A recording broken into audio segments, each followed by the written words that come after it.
Don't look down.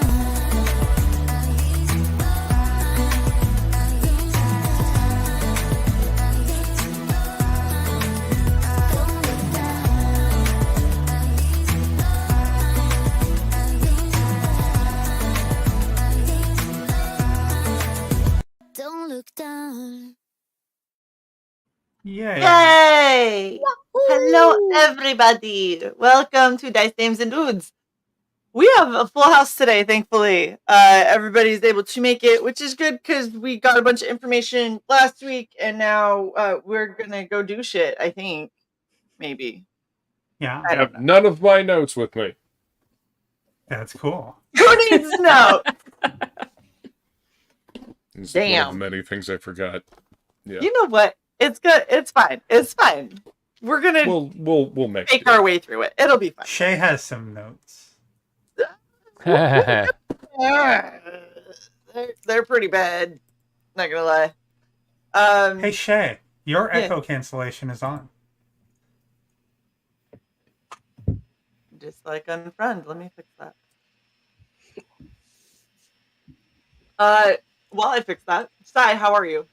I'm doing awesome. Had a really great day today of doing absolutely nothing, and went out and got us Wendy's, and it was everything I thought it could be, except they were out of chocolate frosty mix. How dare they? How are you doing, Shae? Good, except they were out of chocolate frosty mix.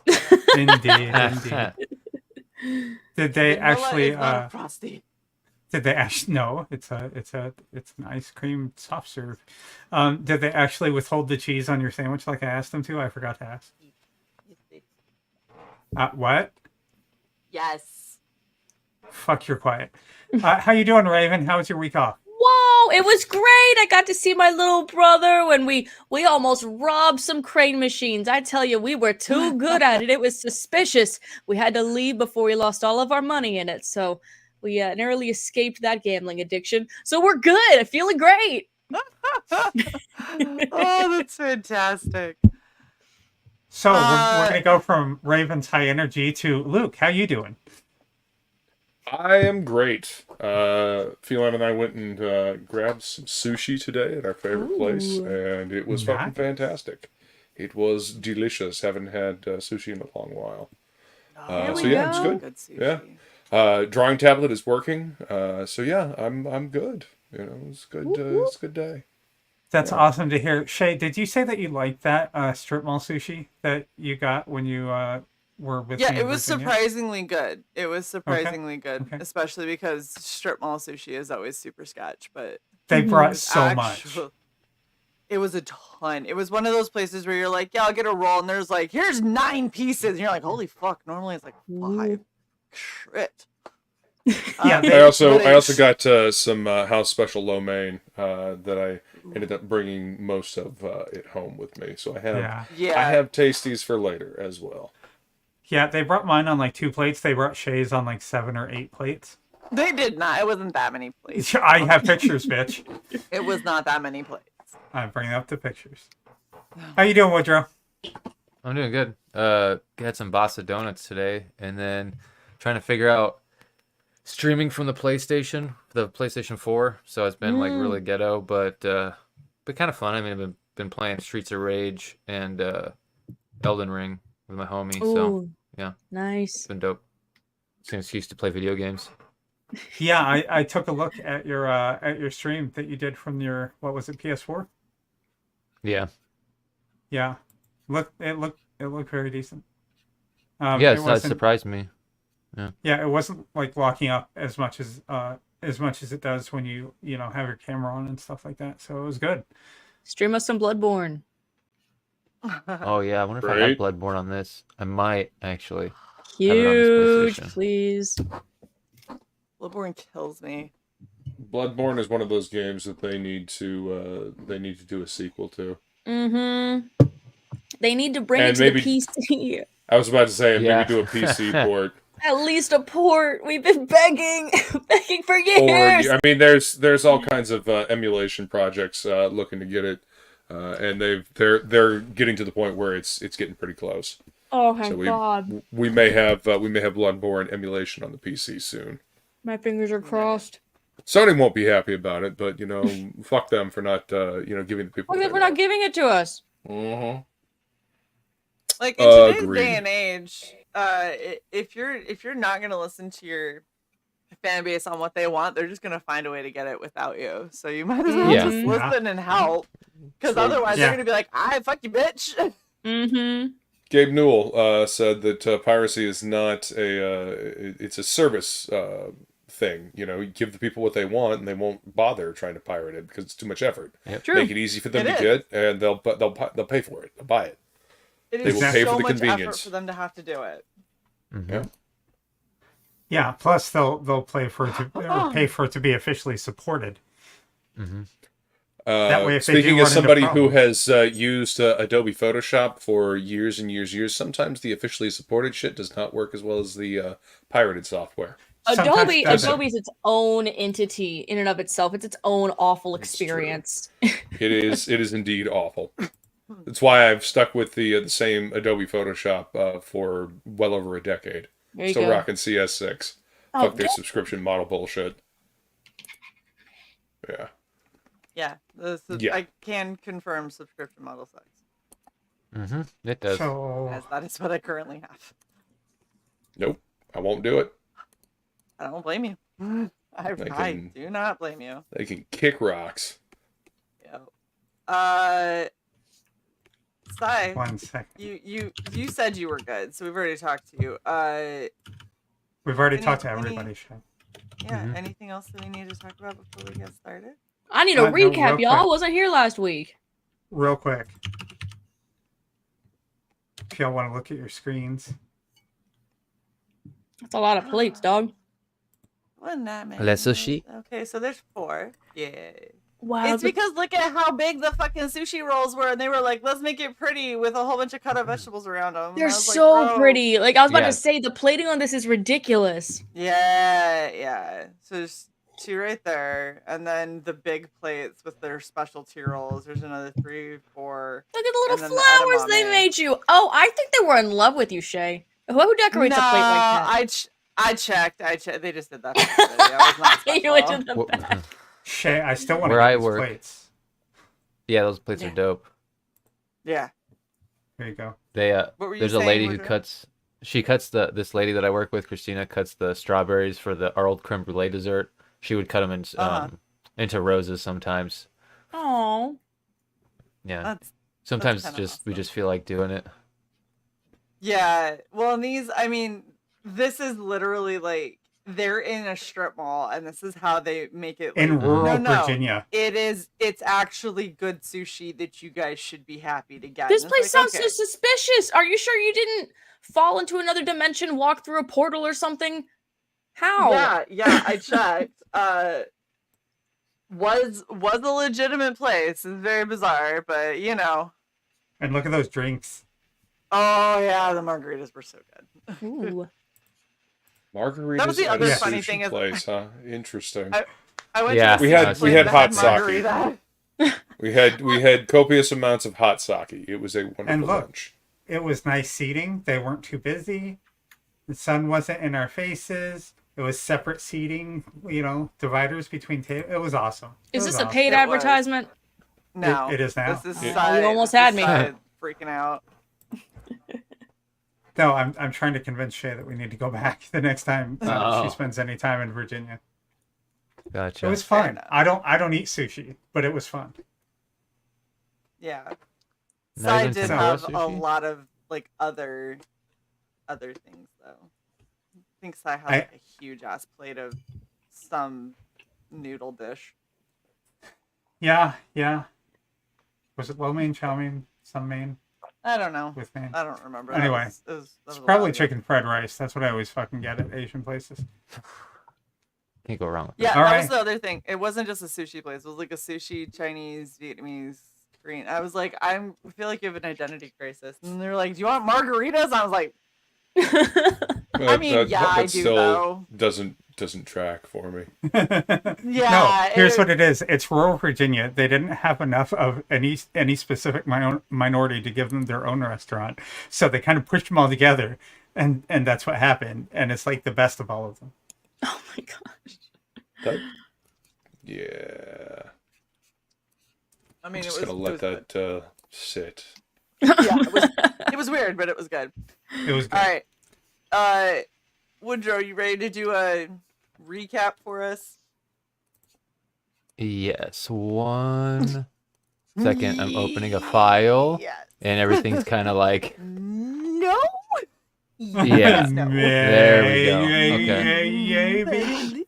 The tab was not loading, so I was kind of worried. I was like, I'm ready, but I don't know if my computer is ready. Okay, here we go. Your computer's like, So- nah, bitch. Yeah, it might eject. It's running hard today. All right. Last time on Dice Dames and Dudes, the party went their separate ways after the successful ultraviolet job. Motoko went through Florian's rig to find that the runner team she had been hired on to before was responsible for the portal destabilizing on Quay Prime. Florian and the Mandicorp solo he works for, Leiron Benta, have gone after artifacts for themselves or some shady worker above them. Motoko found the name of the hacker she was hired to replace on that team and tracked his place down. It was a crime scene, but with Astrid's help, Motoko made it in no problem to find his dead drop. He had talked about the crushing weight of the corporate grip on the universe and that there was no escaping it. He also left this information for someone braver than him. He copied part of a program that had an esoteric nature to its design. So Motoko called Vidar, who was able to glean a little information from the programming. The code was conscribed with Diaware software, plus primordial and abyssal etching imbued with arcane energy. So it was some Magitech program. That's kind of where we left off. You guys had gone shopping. And Another as shopping trip. yeah, as you guys sort of We had to get left- that new feel. Mm-hmm. Yeah. Don't worry, we bought no cyberware. Well, a little cyberware. As you guys left, Astrid, I think you freed the nameless pixie Yes. or sprite that And the is- little sprite is in my ear. Sleeping. yeah, he's just taking a nap in your earlobe. We'll see what happens with that in the future. I think I may have put it on your sheet. Let me see. Yeah, I did. Okay. So you can actually see what it does mechanically if you want to look at that. Also, as you guys are sort of messing around with this sprite, the three of you notice something kind of go on in the skyline across the bay and the North Bridge. I'm going to share real quick. Let me switch my tabs. Present, share screen. The Photoshop. Boom. I've got the grenades that I bought last session on my sheet, but for some reason I can't edit the number that I have of them. Uno momento. Yeah, I just wanted to make you aware I'm of it. going I into your bought sheet. three of each. Yeah, no worries. Okay. I'm opening your sheet right now to check it out. And then I do remember at some point you wanted to try and find some illegal ones. Yes. So there is that too. And then you were going to do research on some of the stuff you found. I don't know if you want to wait till you have your notes to do that. But I do have it here in my notes that you were going to go research allies made of fire and then psychic backlash with Yes. arcane artifacts and stuff like that. Because of the book. Just so I'm a Obsidian Oh, page sorry. book.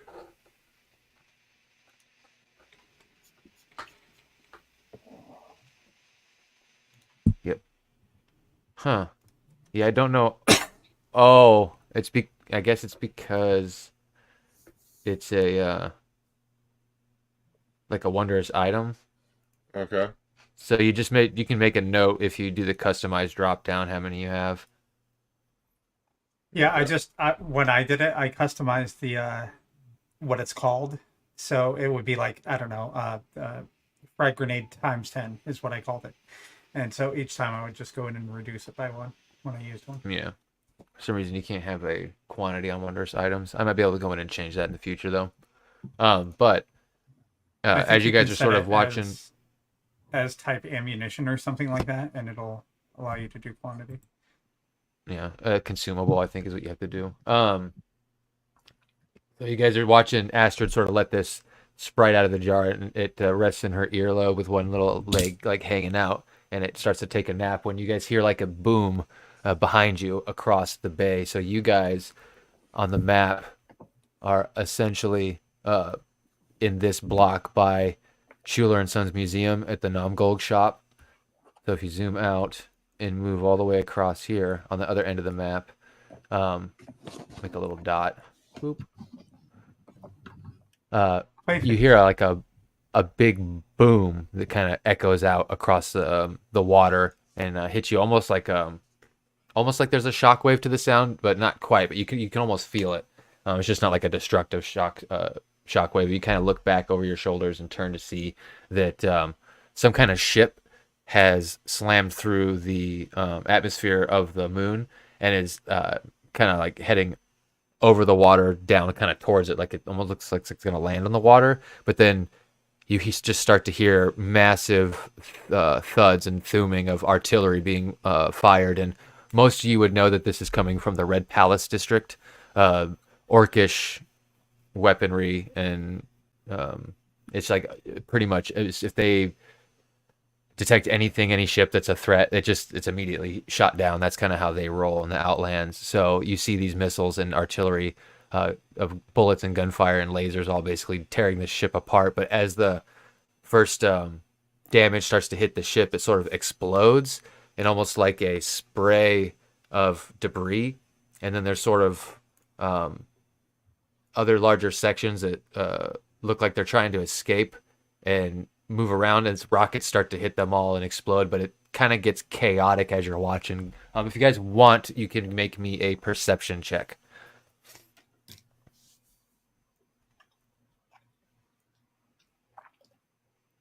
I got a 13. Oh, not 20. Did you? Oh, nice. That's 22. Nice. 15. All right. And sorry, I was just bringing up a roller. 19. Yeah, you're good. So with the nat 20, as you guys are all watching, Shelly, as you see the ship and you kind of move your glasses to focus and your vision shows you what it is in the detail on the ship, you sort of start to see it. You instantly know this is Taukathan. They are a aquatic race that's not well known.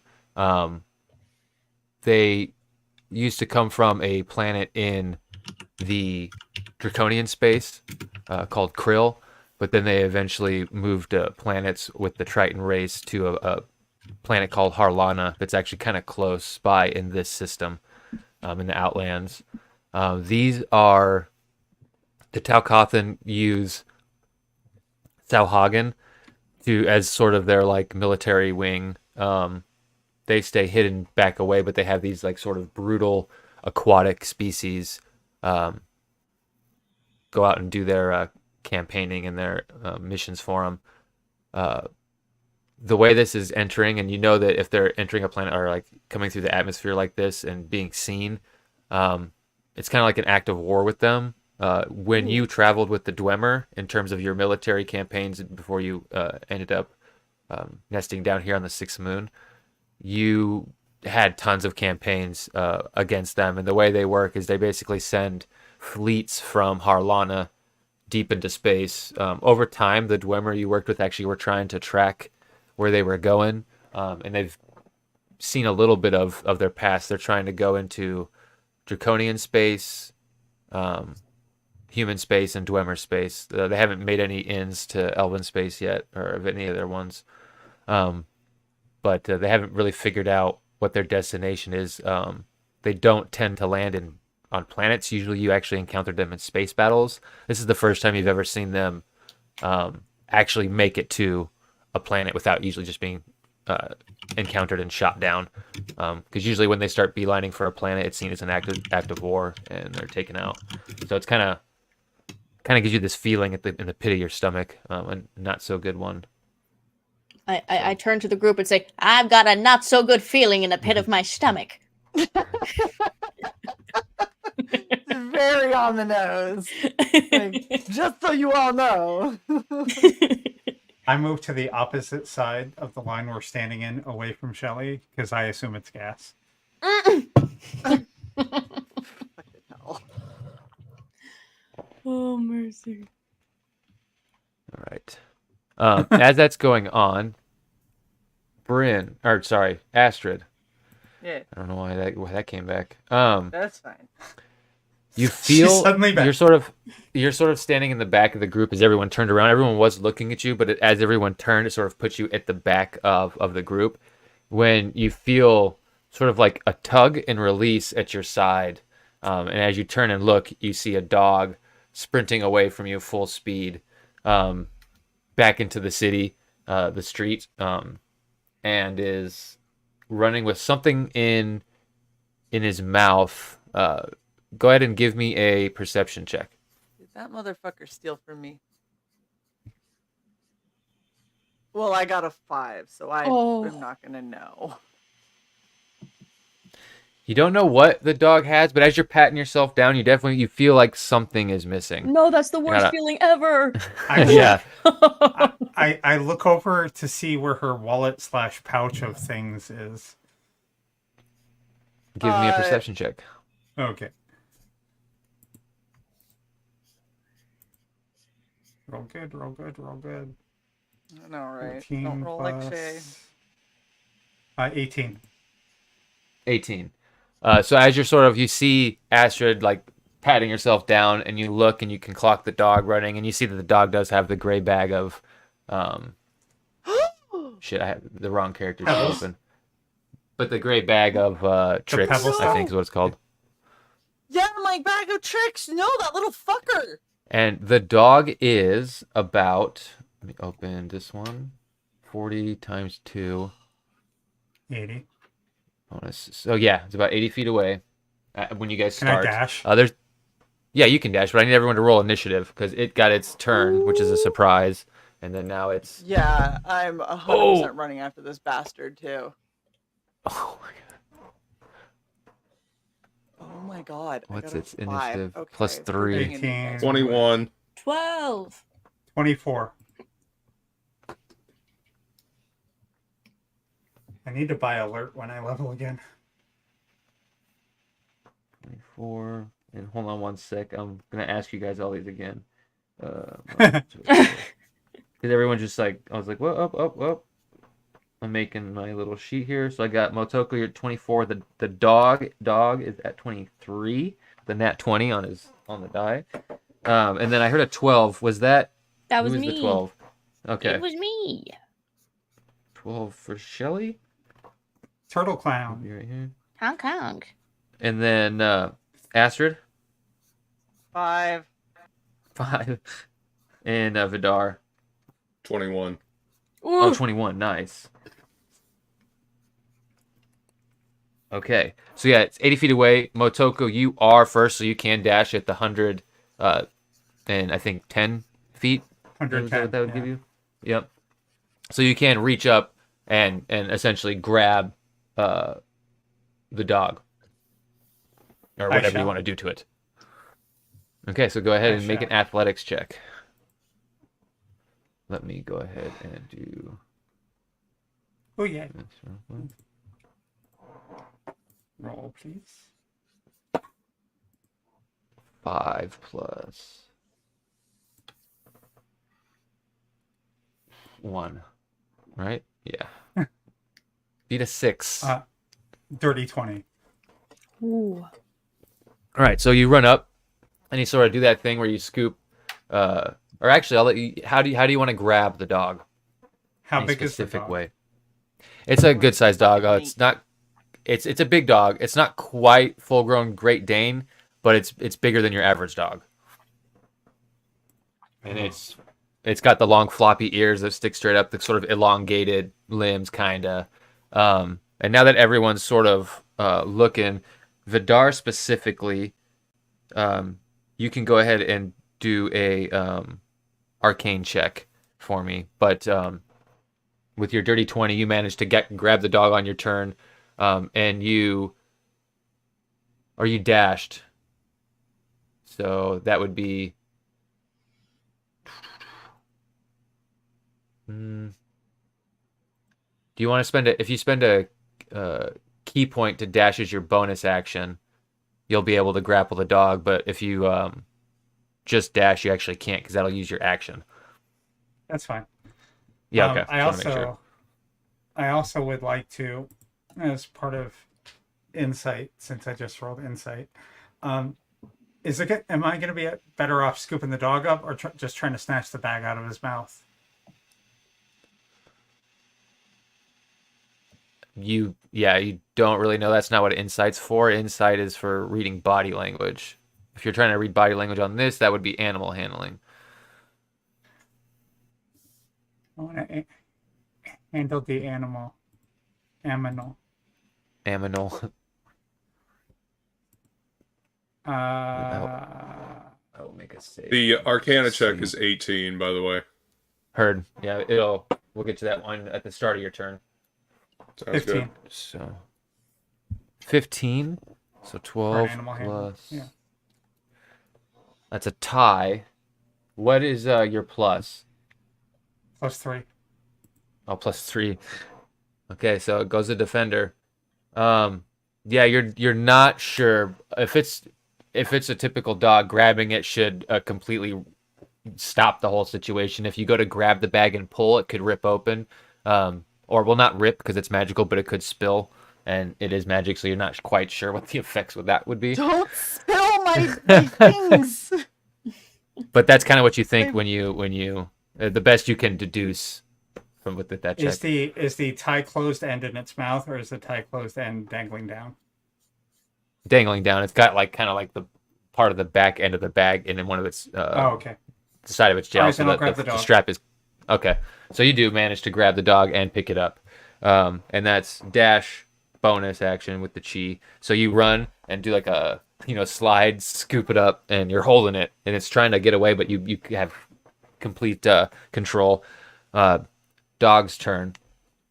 Something strange happens as you're holding the dog. You're like, ha! You look over to Astrid like, don't worry, I got it, and then you feel like you don't have the dog anymore. Everyone else, you see the dog go incorporeal, drop down through Motoko, and continue to run. And you see as it runs, the form sort of starts to come back to it. It looks like it almost turned incorporeal.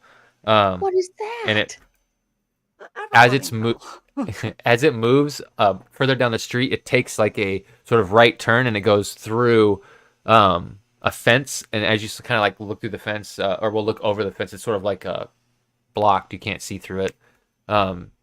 But back behind it, you can tell there's no building there. It's like an empty lot where they were going to build a building that never got built. And there's some framing and construction stuff kind of still laid out there. And that's where it seems to head. Vidar, it is now about 80, another 80, about 160 feet away from you. Motoko is 80 feet ahead of you. What would you like to do? But with your arcane check, you kind of already tell the dog is magical by what you saw. But with the 18, you know specifically this is another fae. You're not sure if the opening, the jar, caused others to sense it, or if it's just pure coincidence. But it's just not your day today to encounter fae. Okay. But yeah, it is your turn. Try to do something nice.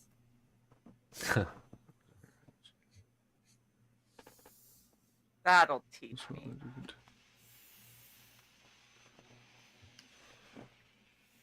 So it phased through me, but it did not drop the bag. Is that right? Yep. You think whatever it's holding, similar to like when you turn invisible, it turns incorporeal, as long as it has control of the object.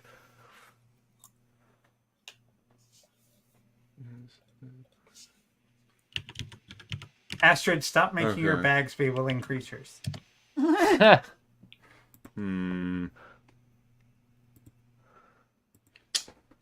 So you said it went around the corner. Well, it went through a wall, but yeah, it kind of went around a corner in a weird way. So it's 160 feet ahead of you in an empty lot behind about a 10-foot, almost 10-foot high fence that's sort of blocking this empty lot where they were going to build a building. Kind of almost like junkyard-esque. It's been kind of sitting there for a while. A little bit of overgrown hedging along the side of the fence that's touching the street that hasn't been kept up. It's kind of growing out into the road here, almost like in Cyberpunk up in the desert areas where like the streets kind of breaking apart. That's kind of how it is here in Valley. Wait, this is Sunshine Hill, I think. Ain't no sunshine Sunshine here. Hill. This place is sad. Fucking stole my bag of tricks, the little bastard. All right, I will. I'll grab Astrid and Shelly, and I will teleport into the vacant lot using one of my charges off of the helm of teleportation. Okay. So Motoko can get there with the speed. So you take the other two, and Thank you. well, Shelly isn't here at the moment. Oh, Yeah, that's Shelly right. saw the thing happening in the sky from wherever she happens to be here, because you guys went out shopping on your own. So Shelly's Yeah. somewhere in the city Gotcha. working, and she sees the thing coming from the sky at a different angle from you guys. Oh no, I'm so alone. All right. But Well, then I will take grab Astrid. and teleport to the vacant lot. And when we get there, do I see the dog? You actually do. You see a dog that took the bag, kind of like as you teleport and poof into existence. You hear a barking that's actually not coming from the dog you're looking at.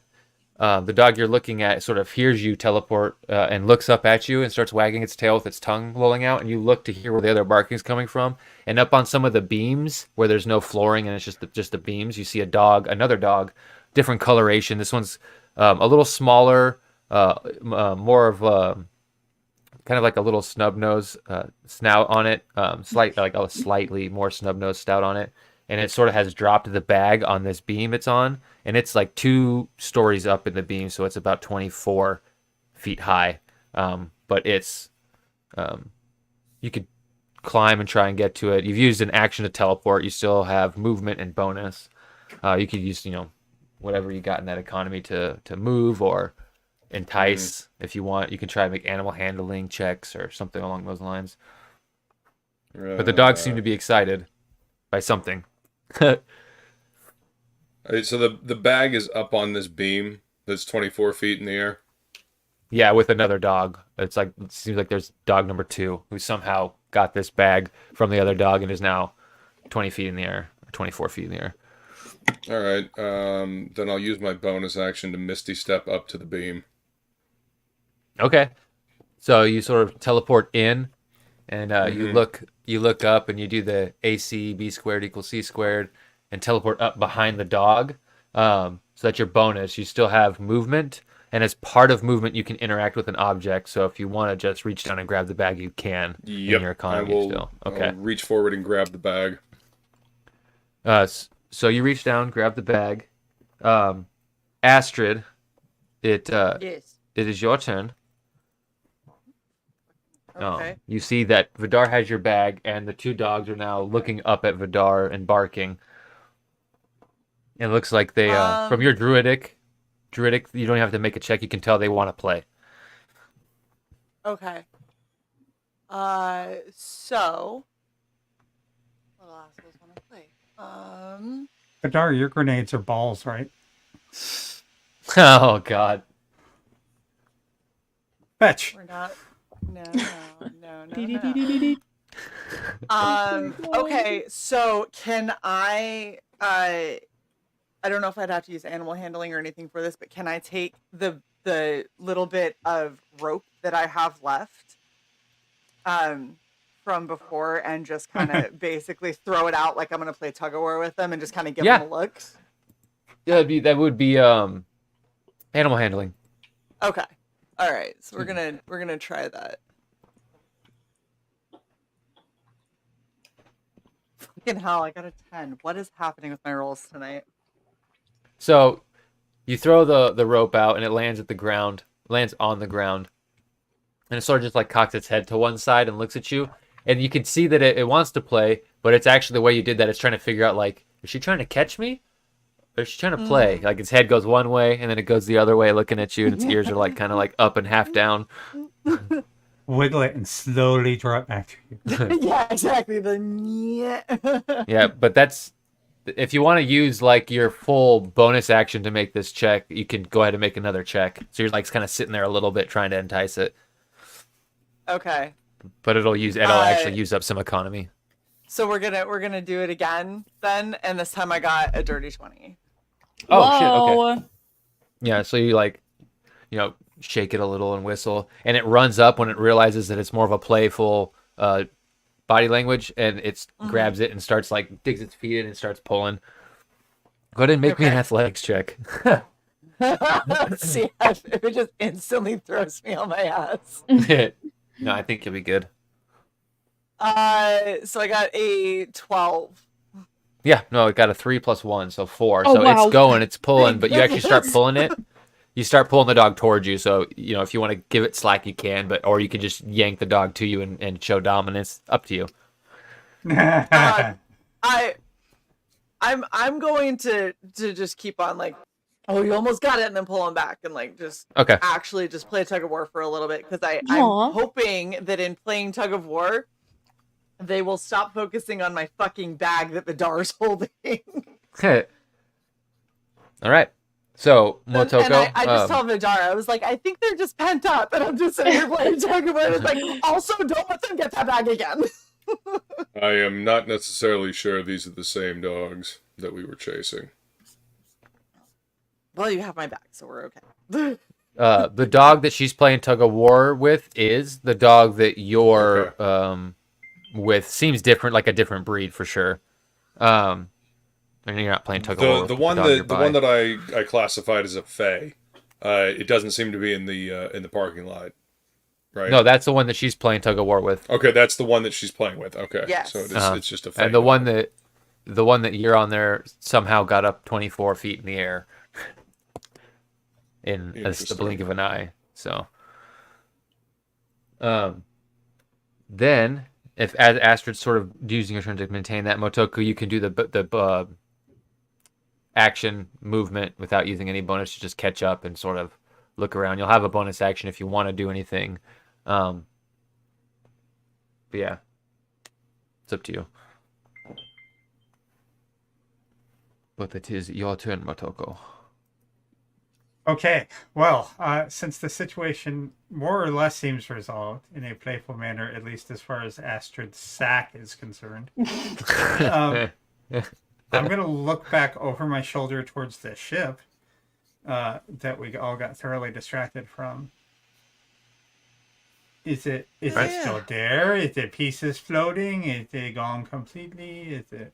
Well, as you were watching, you saw it definitely get like the pieces that were broke apart and were trying to escape. You saw these 3 almost individual smaller ships. They definitely got hit and mixed up in the debris and stuff like that. But if you want to make like a perception check, you can try and see if I would like to, because I feel like this is distraction. 15 plus whatever my perception plus dirty 20. 30-20. Okay. So as you look back, you could see most of the streams of smoke. Everything has kind of already been hitting the water. Some of the debris is finally falling and hitting it, and you can see this crazy smoke cloud from when it started getting shot and broke apart. But as you're kind of looking and you're focusing, and you're like, something about this is just weird, you do notice the trails of the mini ships as you kind of see where they broke apart and were trailing two of the trails look significantly different than the other one. One of them looks like it stays consistent and hits down into the water. Maybe you can't, judging by the trajectory, you're kind of guessing that, but it does go behind the skyline of the city from where you're at. But you're assuming that this one, at least one of these escape pods, probably hit the ocean water somewhere off in the sea. Mm-hmm. So something to take note of for sure. Did either of the ones that didn't look like they hit the water? Did any of them look like they headed into the city anywhere? No, they look like they were all heading towards water, and the other two weird ones that look like they are weird, quote unquote, difference, because you can see in the trail of cloud where they got hit by artillery and exploded and became a poof of smoke as opposed to a trail. So you can kind of see where the life of those two ships ended in this sort of like ghostly smear of smoke in the sky, whereas the other last trail heads down behind the skyline of the city. You can guess towards the ocean or the sea or whatever is back there.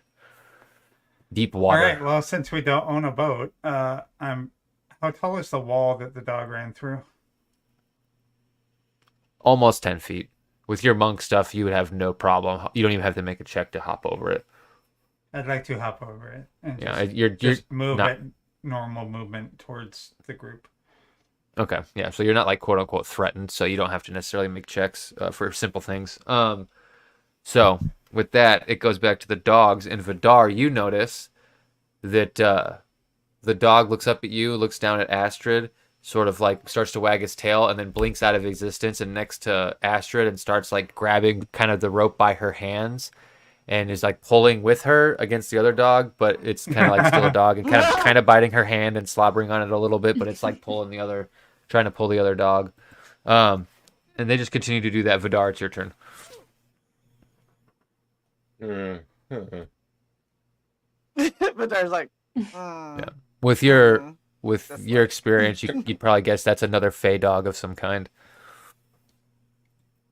Are they just stray fey dogs? That's what they look like as you look them over. And it looks like they must have somehow been playing it together and got bamfed into this plane. Sometimes that happens. You know that there's stories of fey wandering through just the same way humans do into the fey. It happens both ways. So they probably got stuck here and have been just existing and causing problems for a while, judging by the way they look. Are there any portals nearby? I mean, I'm not even sure how we check for that. If you can take some time. Dude, you could take some time to search the area, and you don't find anything that would point to there being any like giant rifts. And any sort of technology or whatever that you have that might help point to that a little bit is being blown up by the rifts that are opened by the elemental planes right now anyway. It's kind of drowning out. It's creating noise for planar sensing, like trying to find portals and shit. All right, so I guess I'll climb down from where I was at. I mean, I would probably have to do that in order to search the area anyway. Can I do an Arcana check to see if there's any identifying marks, like a possible owner for these dogs? Yeah. You can go ahead and give a. It wouldn't be arcane actually. You can just go ahead and give an investigation check on them. Okay. And you were up almost 30 feet in the air, so you could have used that vantage point to sort of look around in the area to see if there's anything weird in the landscape that stuck out. Okay.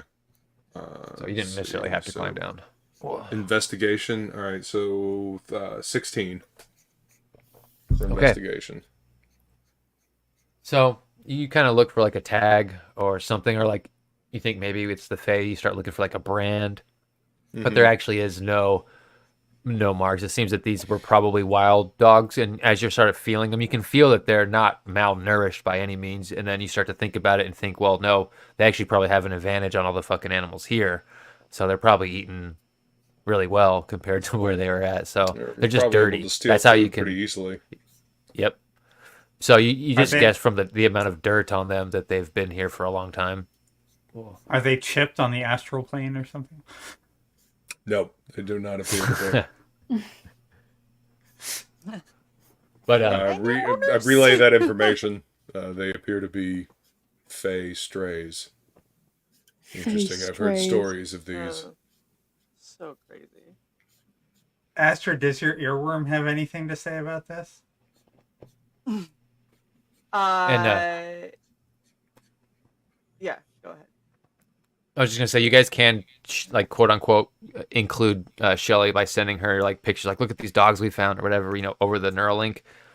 Yeah, so you can still sort of ask questions that way as well too. Although we are getting to where you guys are heading back to do your own stuff, so. So the party.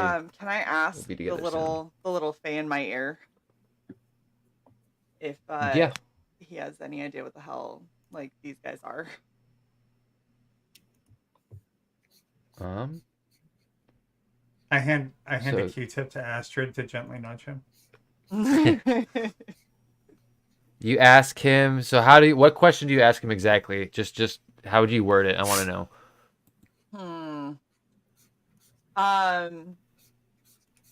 First, I want to ask him if he knows these guys. If he has any idea who they are or where they're from. Okay, that's what I wanted to make sure. So you try to wake him up, and he sort of yawns in your ear and goes, "Can I be of assistance?" And then you ask him the question, and he goes, well, that one is a ghost hound, and that one is a blink dog. And, I mean, they don't really make good pets. They do their own thing. They're very strong-willed, and but if you can manage to train them, they're pretty good allies. Sounds like they're friends. So, do you have any idea why they would have stolen my bag? They're Fae. That's the only. They're tricksters. Okay. This logic is sound. Vidar's like, that checks.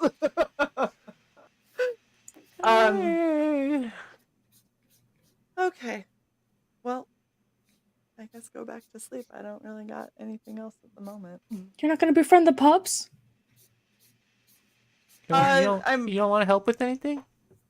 I mean, do you have a way to get them to maybe listen to? I don't know. Do you have a way to Speak with animals to listen? I imagine food would help. Yeah, Druid, do you have a way? Fuck you all. Gosh. We love you. Yeah. Long time. Clearly. Hey, Shelly, does your bus drive on water? Well, it depends. You paying for gas? It drives on air. The dogs, I mean the sprite in your ear sort of like stands up in your ear and starts like tapping its foot, which feels really weird to you, and starts going like. I'm sorry. We couldn't hear what noise you were making.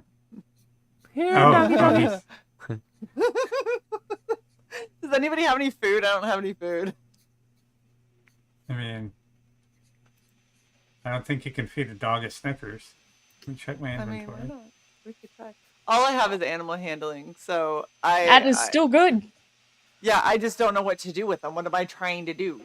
Bring them back to me. Give Grandma some puppies. Dang it. Can I see if they'll listen to me if I'm like, come here, sit down? Like... Yeah, that would be an animal handling check. All right, we'll give that a go and see if any of it works. So as you roll, as you start to do the things you would do to entice the dogs over to you, roll with advantage. But as you do, the sprite reaches into a little pouch on its side and puts his hand out as you begin to speak and blows this like sparkly dust off of its hand. And as you speak, it sort of gets caught up in the wind of your words and begins to head towards the dogs as like a little gust of wind carries them, and it goes into the dog's ears. Okay. And then the sprite falls asleep in your ear again. Oh. With advantage, you got a 9. The first roll was a 1, so yeah. Oh. The second roll was a 4. My God, Shae. They both perk up. The blink dog disappears. Oh. And the other dog sort of looks for the other blink dog and kind of runs out through the fence. No. Sorry, guys. This is the saddest day in the history of Yeah. the world. You get the sense that they picked up sorry. on the ownership, the wanting of ownership, and they were like, nope. No thanks. Right on, little guys. Fight the system. Maybe if you had been thinking friend instead of ownership. I was I just was- thinking puppies. I was just trying to see if they would even listen to me. I wasn't trying to like rule them. Fuck. You were trying to rule them. Okay, well, you know what? Well, Next that's how they time saw it. you can deal with the Fey dogs, okay? My character doesn't. Well, do it that anymore. was interesting. And I hand the bag back to Astrid. Can I tie it to my belt a little extra secure this time? Yeah, you can Like, super attach it. Triple knot it. Just like mother hell. That's not how this works. So, you guys are all sort of headed back to your own places. Kotar's got his workshop not too far away. When Astrid and Motoko head into the city, Shelly, there's something you actually see as you're scrolling through the feeds in your trauma unit. You see a reward for 15,000 gold that pops up on the screen. Ooh. And you see videos, and you saw part of this the first night that all this weird stuff started happening.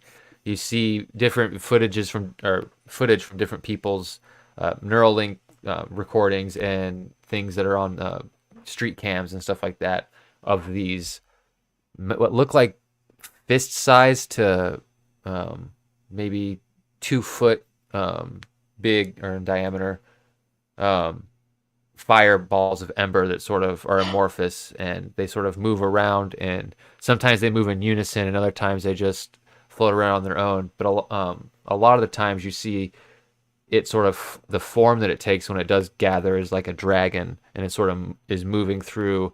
You see it burn down a couple apartments, or it coming out of apartments that are burning through these feeds, and then you can see that the news is saying Dragon Swarm, 15,000 gold reward.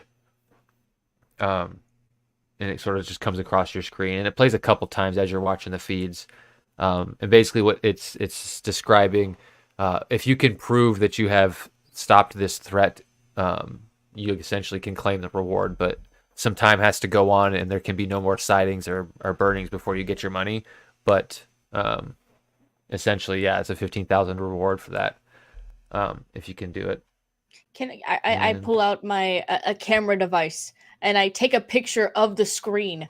It's a very bad photo, and I send it. I send it to Astrid with 3 question marks. And then, as it's sent to you from Shelly's phone, is this sort of like picture of a screen. You see that she's taken notice of a similar reward that you've kind of seen. Like, you haven't really watched you've got more of like the ADD thing, so you're sort of like flipping through the shorts and stuff pretty fast as this kind of gets you to look at it and take it in, and you see that you remember seeing this, that Sugarmane, or Sweetmane, not Sugarmane, sorry, Sweetmane, told you that what's keeping these portals open, or some of the portals open, is probably entities remaining on this side. They're keeping the portals open so they have a way to return home. So either destroying them or getting them to return in some way will be one of the ways to close the portal. There might be other ways, more arcane methods, but that would be the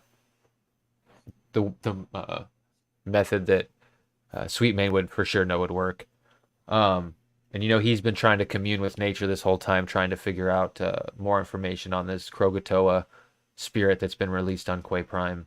So there is that. Motoko, you get a message from Mez that says, looks like we might have a first hit on the team. someone wants to meet up and talk about this dragon swarm going on. They want to meet. They want you to meet their informant at the Kodama Lounge. She's going by Dana Colbridge. Looks like she runs some real estate in the area for Crag Holdings and is trying to hire a team to hunt this thing down and not relying on the bounty that's been put out. She wants someone to be on it and working. So if you want to meet with her, I can set it up. Just let me know.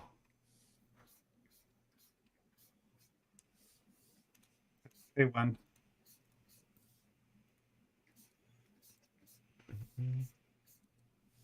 Actually, what time of day is it, Woodrow?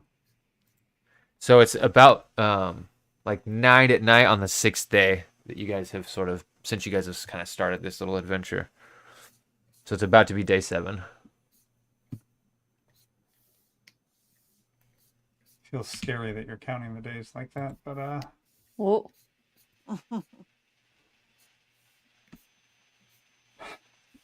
yeah, go ahead, but make sure it's not for tonight. Okay. Will do. Is tomorrow good, or do you want some time?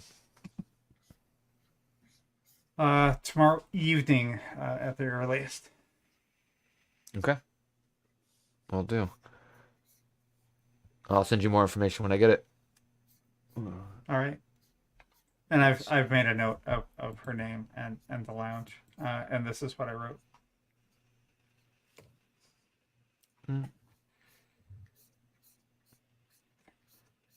Okay, yeah. Cold Bridge, not West Bridge, but I know, and I also changed the name of the lounge in my notes. Oh, did you? Oh, Konami Konami. Lounge. Nice.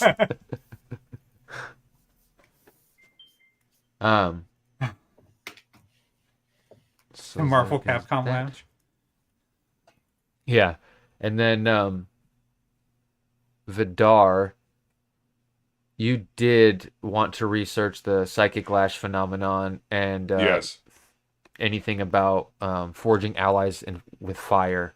If you want, when you're at your house, kind of going through your library and then kind of digging into what you can legally on the web without digging too far in. Go ahead and give me an investigation check.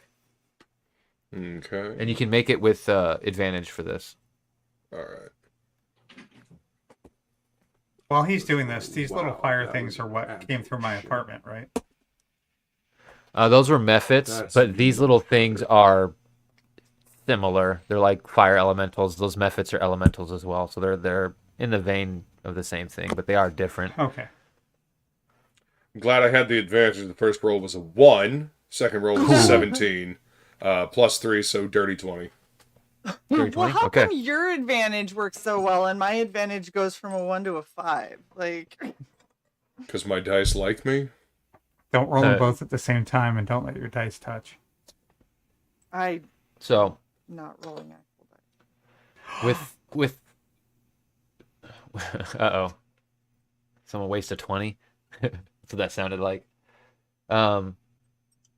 You do some research on the psychic lash phenomenon, and first what you get is it's a pretty well recorded phenomenon that happens when certain people try to perform the arcane, and specifically how it happens that as they read the arcane scrawlings in runes themselves, it sort of bonds with the reader's aura in a way, because you have to allow the magical aether that's in the air all around you into your aura, so you can then manipulate it and create these magical effects and tap into it and such like that. So there's like a not parasitic, but a symbiotic relationship kind of between someone doing the arcane and the actual spiritual energies and with the world beyond. If one's reading and it has reading and your mind has difficulty translating the arcane, it essentially causes psychic pain in the brain. It can actually cause, in the most extreme recorded cases, like lacerations in the brain to open up and can kill you. Jesus.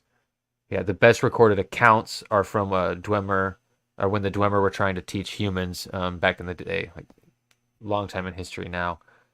Some of which they died from the knowledge that the Dwemer were teaching them because they were basically learning too much too fast and they couldn't handle it. And it basically short circuited their mind. So that's And kind of this is while trying to form the bond with the fire entities. no. No. This is specifically just the psychic lash phenomenon, just the arcane effect of trying to meddle in magic or read magic that's beyond your comprehension. Because this book has a similar effect. You would know like the psychic lash phenomena, but this one with the book specifically is it takes the form of immolating the person. So instead of them opening lacerations in their brain, you now know that because of what Vervok has told you, that there's another way for this phenomenon to happen. So you're kind of like learning that there's more ways for this to happen. So that book, essentially, you have to be a very experienced arcane practitioner to even attempt to read it, is what you're gathering from the Psychic Lash study. In terms of forging allies from fire, that's actually more esoteric and harder to find. The type of knowledge you find in this sector of space is from a tribe that might know something of Minotaur that populated this area. There's 3 tribes that sort of migrated here, and they kind of formed one tribe called the Stormcallers. But the 3 tribes within are Firehide, Star Totem, and Razorbacks. Firehide are sort of agriculture tribe. They mainly grow and keep farms and food and stuff like that. Star Totems are explorers. They build ships and they want to see what's out there and explore. And then the Razorbacks are kind of like the military wing. They're more aggressive, and they came along to kind of be the protection. But with the Firehide, there is some of them here. There is a place called the Firehide Clinic, but that's kind of like one of the only places you see reference to that tribe. Most of it has been changed to just Stormcallers in general. But you could go to the Stormcallers HQ and ask around, or possibly the Firehide Clinic if you want to talk to someone in person. Okay. But in terms of forging things out of fire itself, that's actually a little bit harder to get a grasp on. You do know also, from what Vervok told you, there's the Inarin, which is the translates to Children of the Eternal Flame. Those are the people from Quay Prime, the natives. So if you could possibly somehow find one of them or go travel there, you might be able to possibly find out some stuff about this eventually there too. And those are the natives of Quay Prime, you said? Yeah, the Inarin. So it's Y''Naryn. And it's primordial. You would know that that's actually would be a name from the primordial language.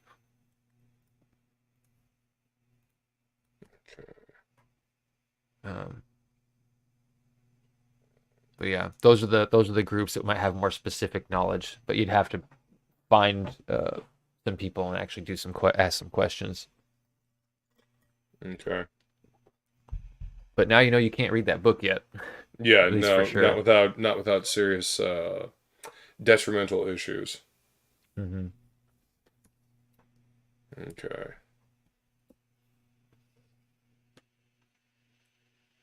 And how far is the Firehide Clinic from from my house? That would be kind of like a day trip for you, similar to when you go into the city, but a little longer because you'd have to be going down here. When you go into Neo Tokyo, you're kind of coming here, so it's a little bit further. So it'd be more like a day trip to go down here into the Barrens. But yeah, you can either go to the Steelhoof Hog Farm, or not Steelhoof Hog Farm, the Stormcallers HQ, or the Firehide Clinic. Okay. And there are some Minotaurs, tribesmen. and I was having Vervok look into something for me. He was doing some research. How is he doing? Is he still healing up? Yeah, he seems to still be healing up. I think you had him kind of looking into the same stuff you were just looking into. I think. I don't have anything in Yeah, my notes I don't have my notes with me either. study. If you do find something in your notes though, when you get back and you have them, let me know. And Okay. yeah, because I think he was looking into the same stuff. So that's why you had advantage. I gave you advantage because you were kind of using what he had Gotcha. already Okay. looked into. Okay. Oh. That makes sense. But yeah, he is doing good. He's healing up, and the hypo spray treatment Shelly put him through is doing good. He's just got the scarring. He can move and feed himself and everything. He's just taking some time to get 100 to 100 so he can leave and go into Dwemer space and start a lawsuit against some people, or try to. He's got to find a trustworthy lawyer, though. I believe that's an oxymoron.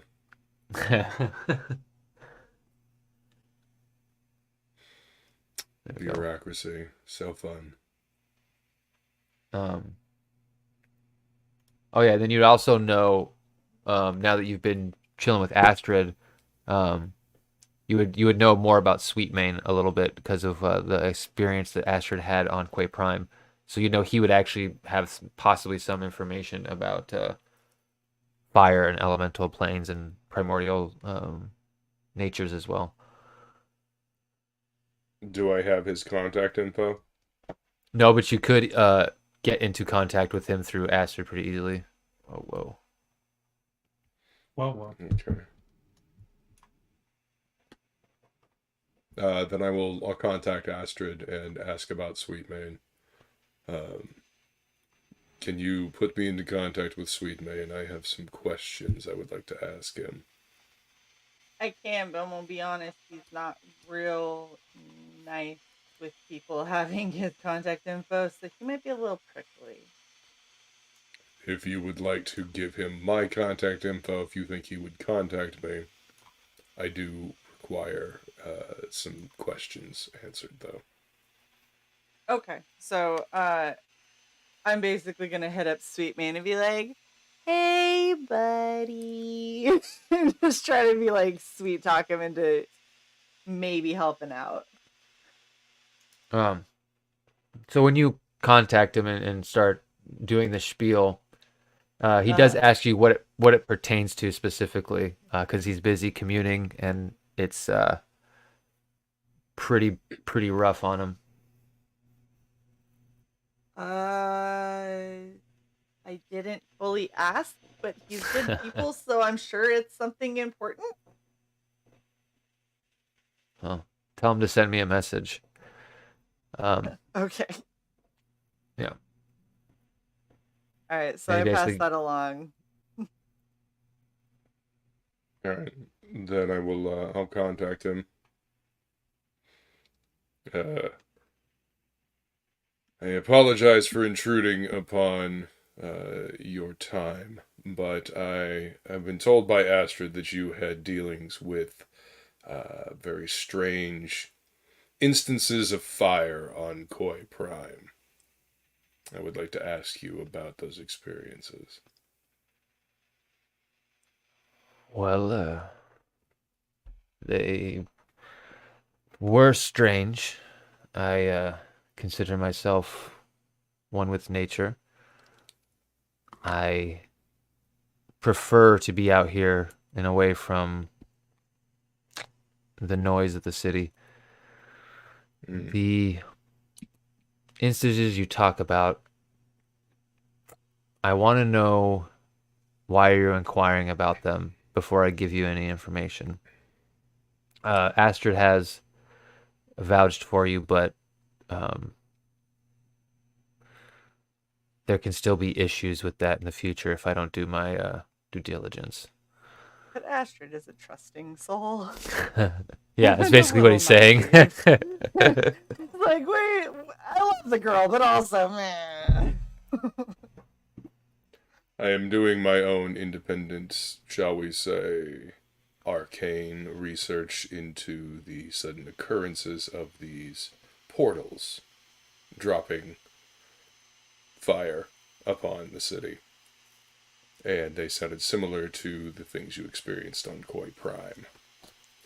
I am following up leads, and you may have information that can aid me. He goes, I understand. Concerning Quay Prime, who do you work for? Let me be a little more blunt. And he knows you said you're doing it yourself, but he's trying to make sure you're not a corporate agent, essentially, is what you get from it. I am an independent contractor. I work for myself. I have no allegiances other than those that have treated me fairly.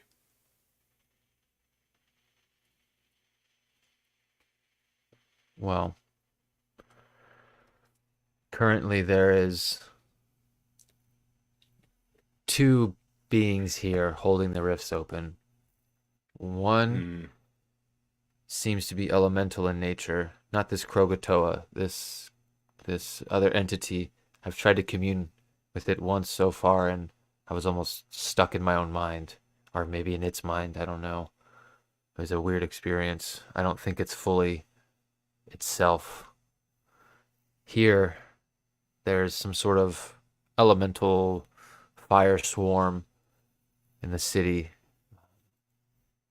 I'm trying to figure out right now if I even have a way to send it home with my magic. I've never tried to banish these things. I never had to.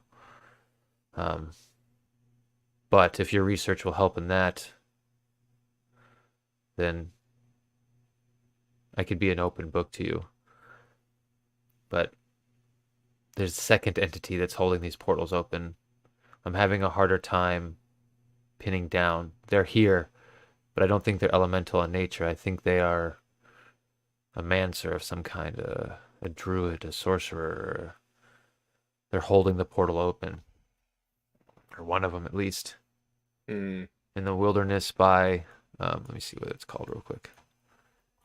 He tells you by Camp Silver Lake. There seems to be someone holding the rift open there. And then in the city, it's the dragon swarm. Then he says, is there anything specific you'd like to know other than closing the portals? I'm looking for a way to make friends with fire. Oh. Well, if I am thinking of the right thing, the same thing you're thinking of, you're speaking of summoning elementals under your command. There's more ancient ways of creating more permanent allies. If you're talking about that, that's been lost a long time ago.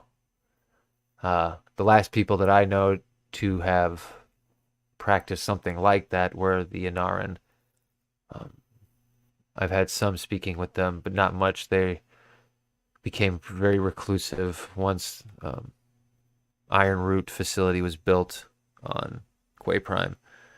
They sort of stopped meeting with me. Only a few would see me from that point on.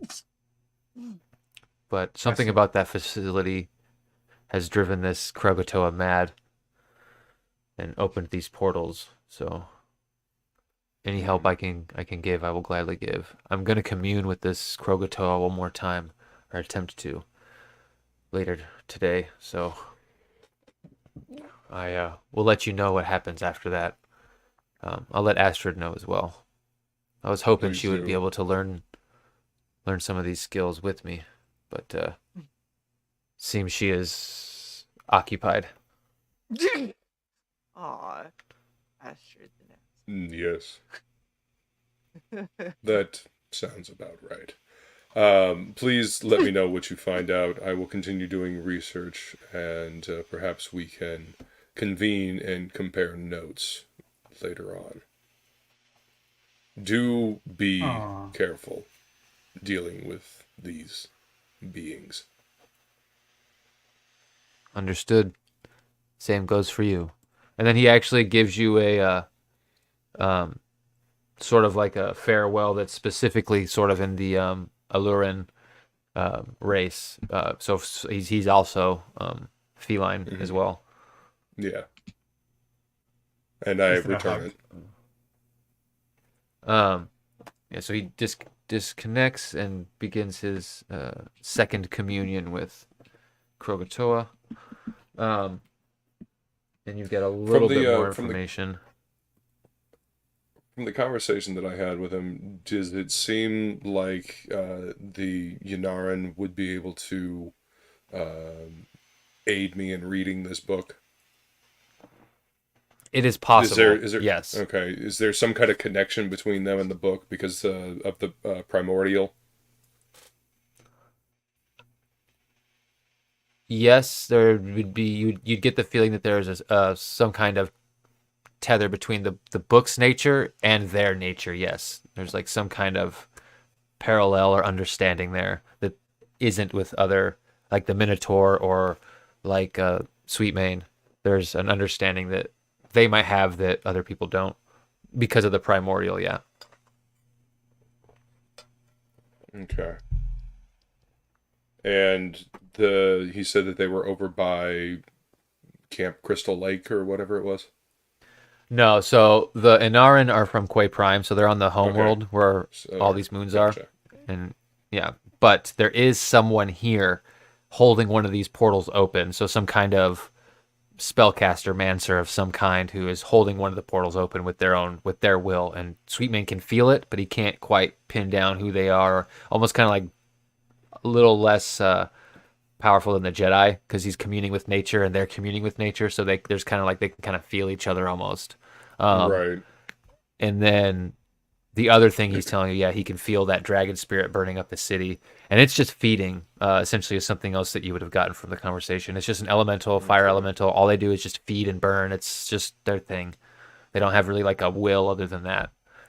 So that means somebody summoned it.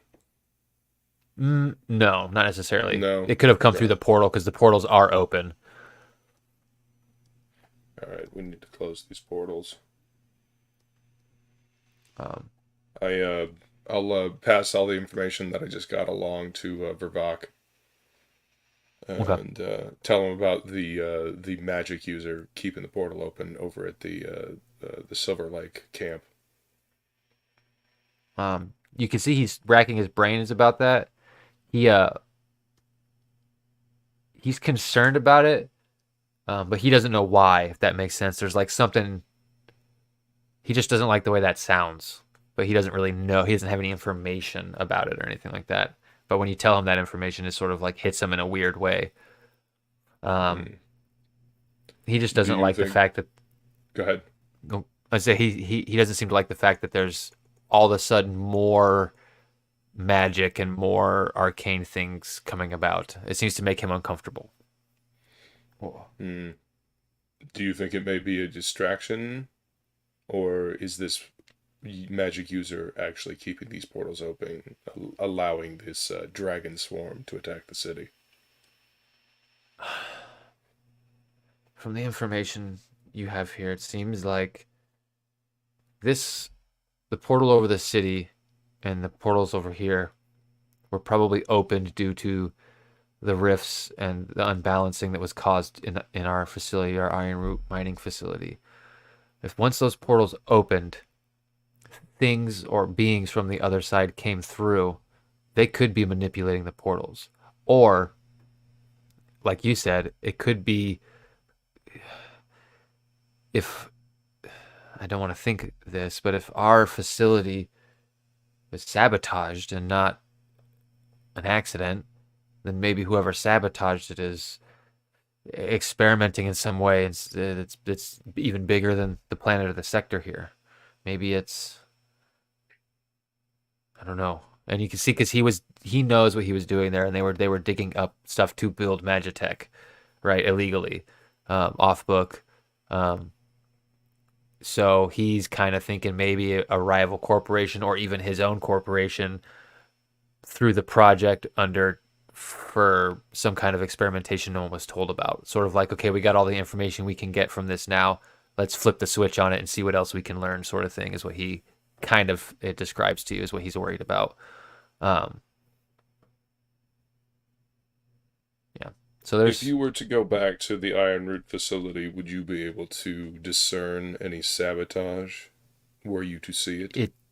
It's not there anymore. It was swallowed up by a lake of lava. That's awfully convenient.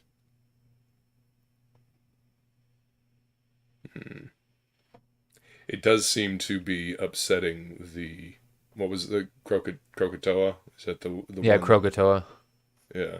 It seems to be upsetting this Krakatoa entity quite a bit. The Iron Root facility. Is there any way to reverse what was done to possibly calm this entity down? I don't know.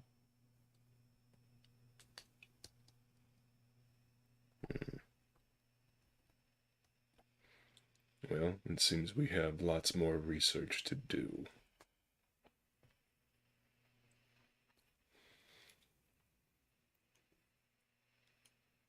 I will message everybody about the magic user over at Camp Silver Lake and the possibility that they are keeping the portals open and possibly allowing other things to come through. It may be something think worth it's- checking out. One person or a group? From what I could tell, it seems to be one person, but Gotta be they may pretty have a group fucking around powerful. them. Yes. A group around them or a group to protect them from, outside interference. Because if you're doing all this shit, you got to keep up your concentration. At least Yes. that's what people tell me. You do notice as you guys are kind of like looking up Camp Silver Lake and sort of the rift that's over there, trying to find information of what's been going on. Over the past few days, there has been sort of what they're deeming a bug hunt. When this portal opened, it was almost like churning rocks, just kind of like the rift opened and then rocks fell and started churning and just like almost like a landslide and throwing stuff into this lake. And the next day, a facility there, an iron root facility that's there for it basically moves down.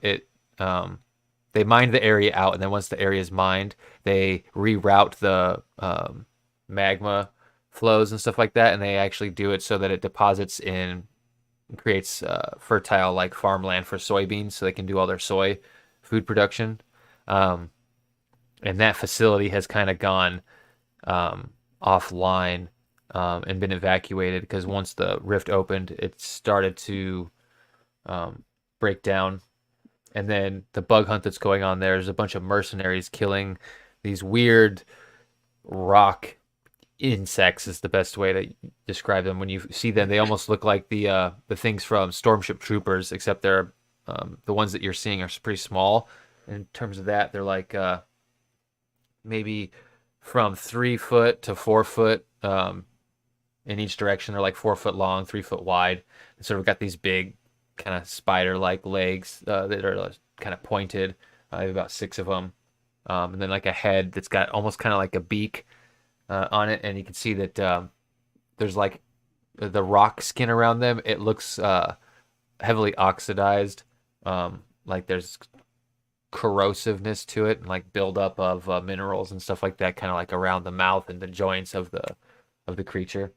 But yeah, there's basically been a bug hunt for them, and they're paying pretty measly sum for them because there's so many and so many people are pulling them out. It's only 50 gold per.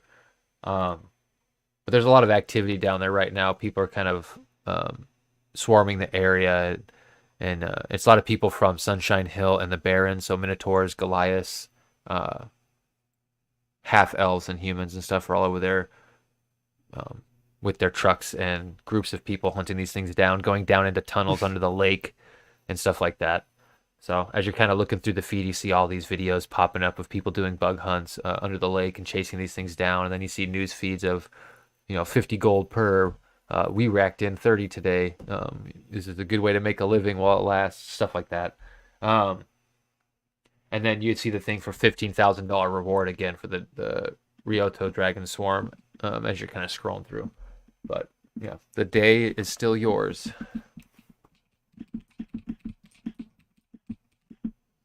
Je Isn't day it? saving. Isn't it 9 o'clock at night? Or No, have it was we moved free. on from... Oh, okay. Yeah, it was. Doing research and stuff takes time. It's not something that is instantly done. So, yeah, if you want something to be doing while that's going on, let me know. Like if you want to research anything or anything like that. But yeah, essentially, you guys have the next day to do whatever you want. Did Mez ever get back to me about that meeting?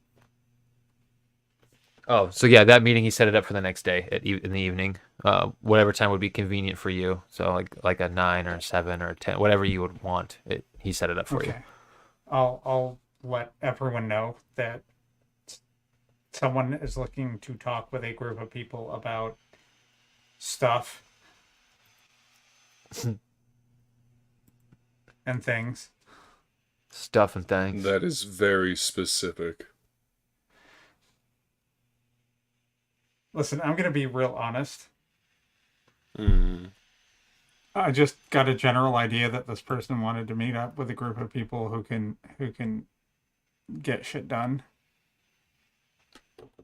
And I made the mistake of listening real hard to what Woodrow was telling you, Luke. So my mind has completely fucking blanked at this point. And that's where I am. Fair enough. Yeah, Dana Coldbridge wanted to meet about this. She wanted to hire people to go hunt this dragon spirit down at the Kodama Lounge later this evening. Later this evening. If there's anything you guys want to do before that meeting, you can. Or you can jump to the meeting. But you're all going to be there because it's a runner job. Okay, I want to use the net and whatever contacts I have to be able to figure out who this person is. All right, so let me open this. I'll That show was you going what to be my next question. Can you corporation trust this she person? works for. If is it even really them? Yeah, there's all that you have to question too. Let's see. Scroll down the campaign. Go to the companies because I forget the name of this company, but she works for under Craig's Holding under one of their subsidiaries. Gourmet Works. They make high grade soy products. What? She wants us to hunt down a dragon because her soy is endangered? No. That's not why she's hiring you, but that's who she works. You're looking up to see who she works for. Yeah. That's the company she works for.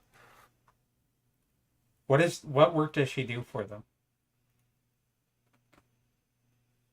She goes around and no, she a fucking line cook. No, she's obviously high up if she's doing running jobs. Mr. Blacks are not low grade people. They have lots of money. She's obviously a corporate agent.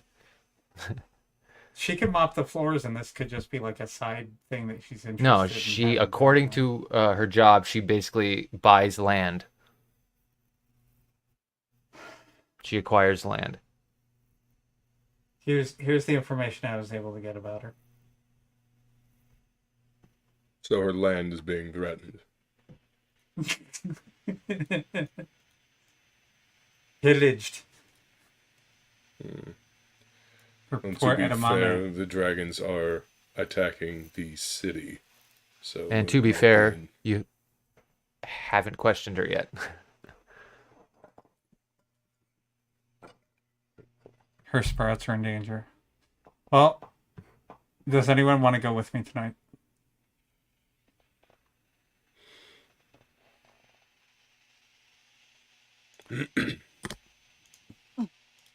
Okay, so it's me going alone. I understand. No, it's cool. I was going to see if after, because Vidar and Sweetmane talking I would assume that Vidar let me know that Sweetmane was like, I was hoping that she would be dedicating at least some time to this.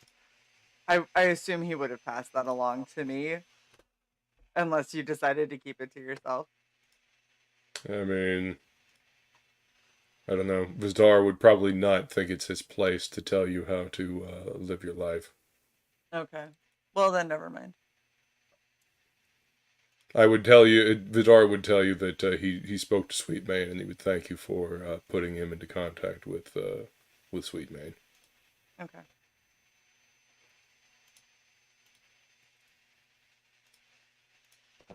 Well, then I can go with Matoko. Okay. So is I it don't is it really know just what you I'm going to be two? doing. Well, usually when Uh, you go so you know what's going on with the job. Like they want to meet the runners, right? They want to see who you are, feel you out.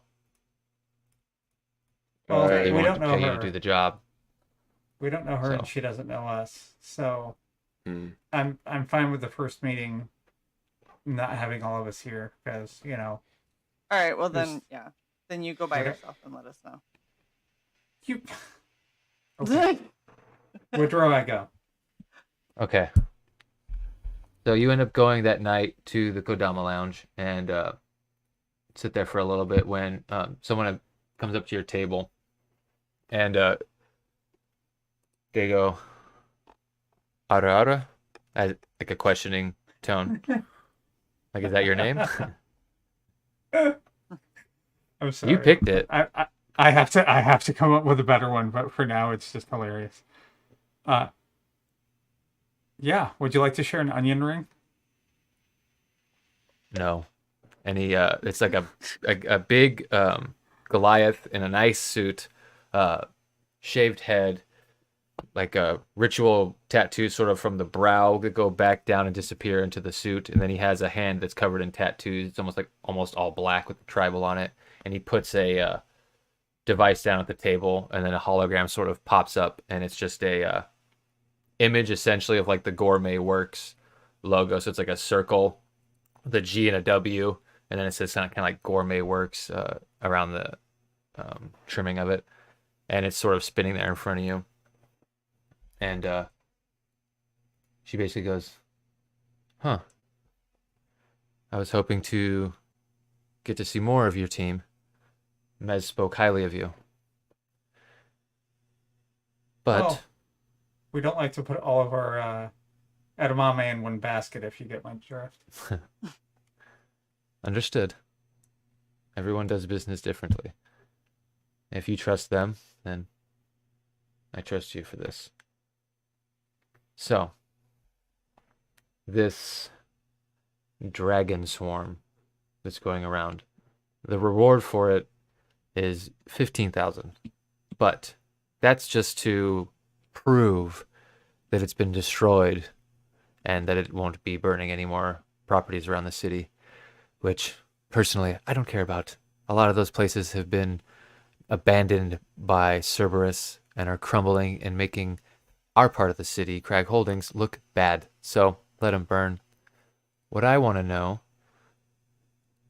do you think your party could capture it for me? Alive. Control it. I'll be willing to add another 10,000 onto that reward if you can. $25,000 to capture, contain, and control a dragon.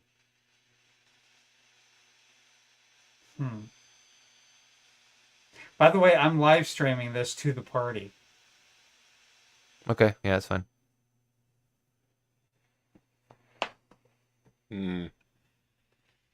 This sounds like a 25,000. very dangerous job.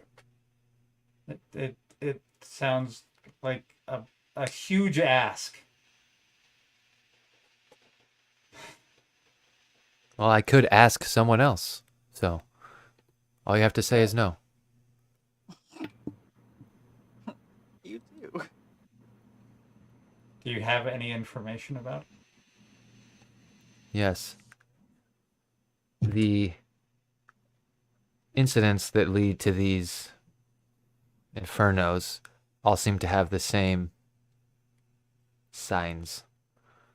The place gets hot, hotter and hotter. The tenants leave, and eventually the place burns down. Is So, it following a pattern?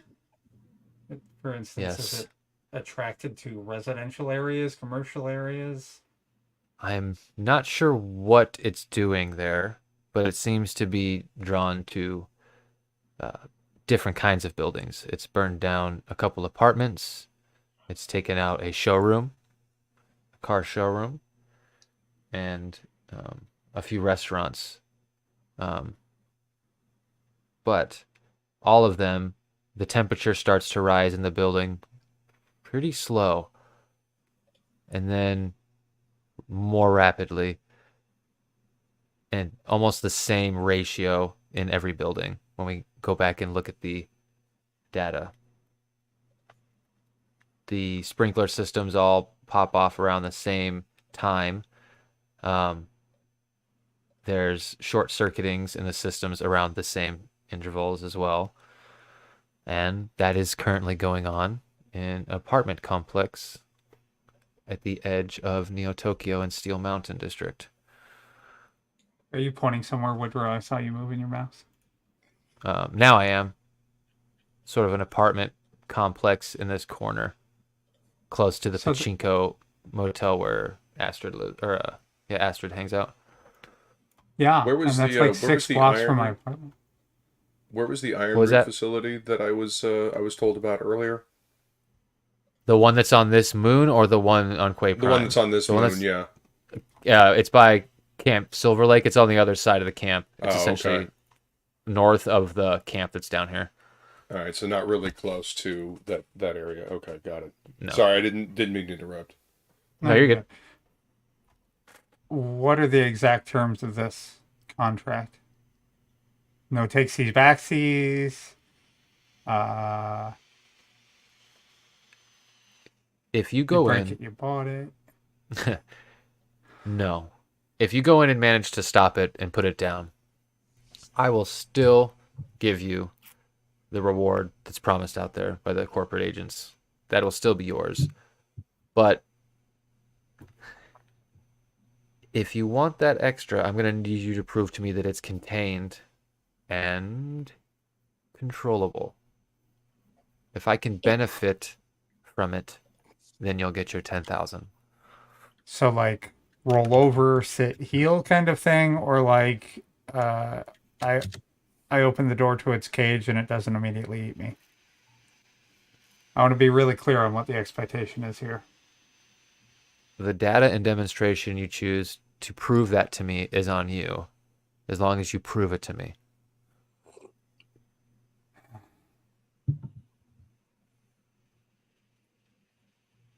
Very well. Send the information over and we'll look into it. Very well.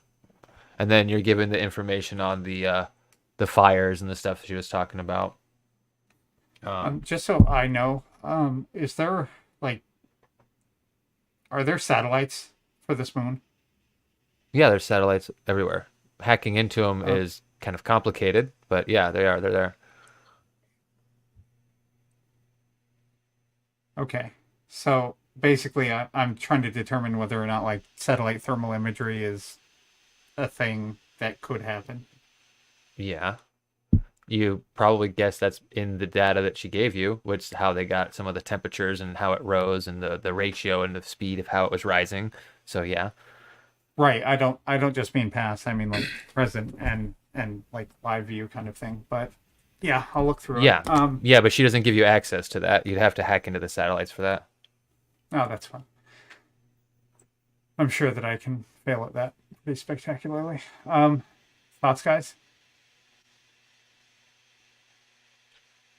I am less than thrilled with the idea that some corporate crony wants to control a dragon.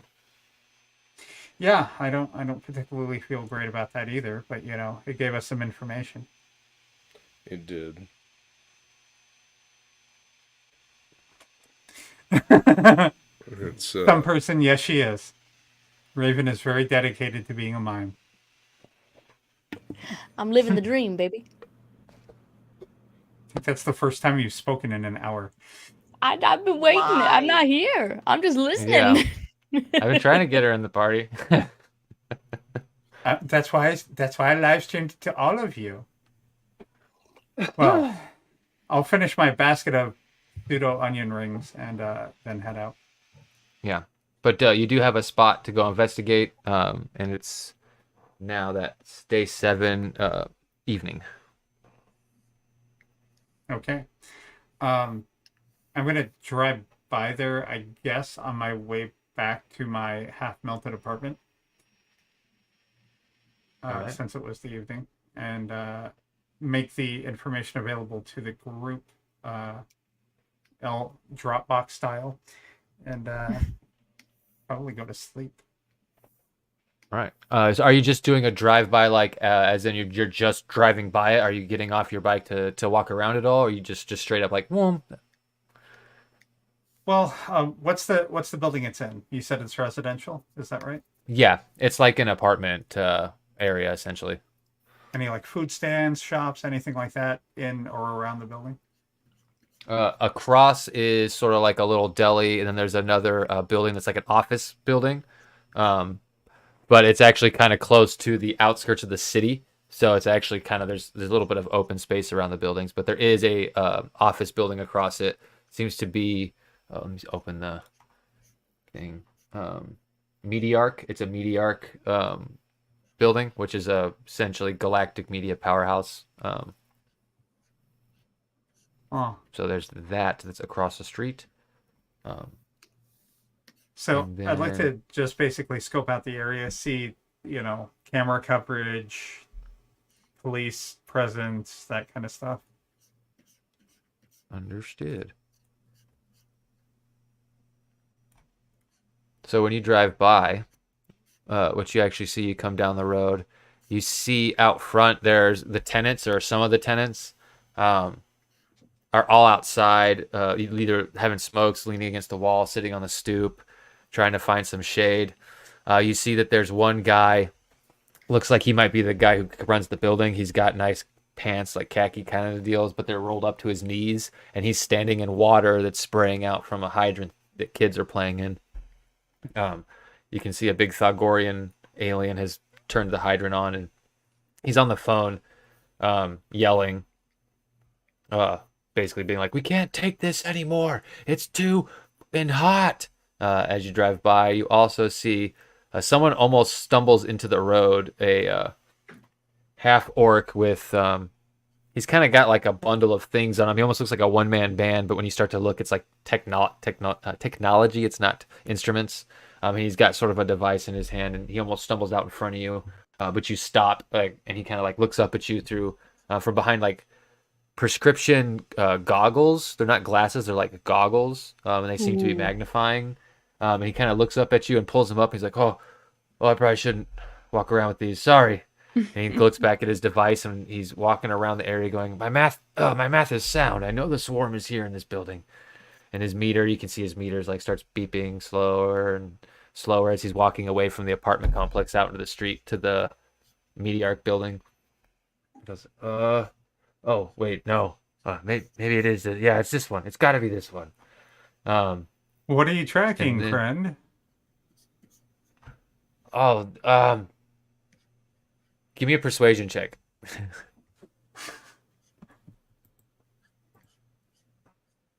93. Wow. 93. Oh shit, that was loud. Oh. Dirty 20. Ayo. Dirty 20. Nice. He sort of looks at you, and you see for a second he wants to withhold the information, but the excitement of what he's doing actually pushes through, and he just starts talking about it. He goes, "Oh, I've designed this device here. It's supposed to be picking up on these the finer planar signals. I got this thing to drown out the giant rifts above us, and it's supposedly picking up the little guys. I tested it on this weird, he's like a goblin, but made out of smoke, and it worked. I had to kill the little guy. I felt bad." But I had a bunch of Steam ones in my apartment the other day. oh It's wow, some crazy stuff. interesting. And then as you're sort of talking to him, you can see the top of the apartment is definitely got like those heat vapors that you see off the street sometimes are kind of coming up off that building. The top floors are sort of like have that weird waviness of heat kind of to them. I also want to try to keep my ear out on the, I guess, the super's phone call to see if I can figure out who he's talking to. Is it like the owner? Is it like the HVAC for the building? Is it? He actually seems to be talking to the power people right now because as you're listening and stuff, he seems to be talking about the shorting, the AC units and all the apartments are shorting, and the main building one has gone out, and it's been a day now, and they're being cooked alive in there. So he basically says, "Is there?" Go ahead. No, I was just saying there's like no one in the apartment complex anymore. They've all been, no one's living in there right now. Is there like one power company for the city, or is it like a bunch of them? No, there's multiple. The one for Cerberus is kind of shut down. It's been evacuated. There's one for Crag Holdings, and then there would be one for the other two subsidiaries as well, Sang and Light Santher. They kind of have their own little power. Would I know which one should be powering this building? It'd be Crag Holdings, the one that's a subsidiary under them.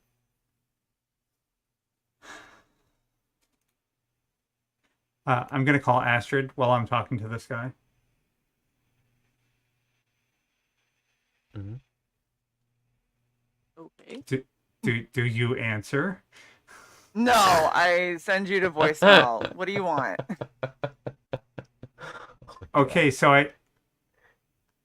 I want to investigate this building, and I want to be sneaky about it. And you're the one who helped me get the police uniform. So, do you happen to have like a power company uniform for Crag Holdings and any of your stripper gear, friend stuff?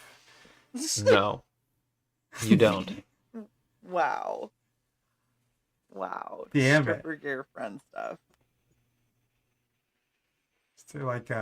Is there like a uniform store I could go to, Woodrow? No. There's not a uniform store that has all the uniforms of the corporate agencies. I have never heard Woodrow more fed up with your shit. Well, we've only got an hour, and I've been trying to get the party together to hunt this thing for a long time now. It feels like. Yeah. I'm like pulling teeth here at this point. I know. I'm trying to speed this up. Are you? Really? All right, everyone meet me where I'm at. Yeah, How easy that is? That's oh shit. I'm at the corner of 4th Avenue and Asshole Street. You know it well. Get here. So you're home.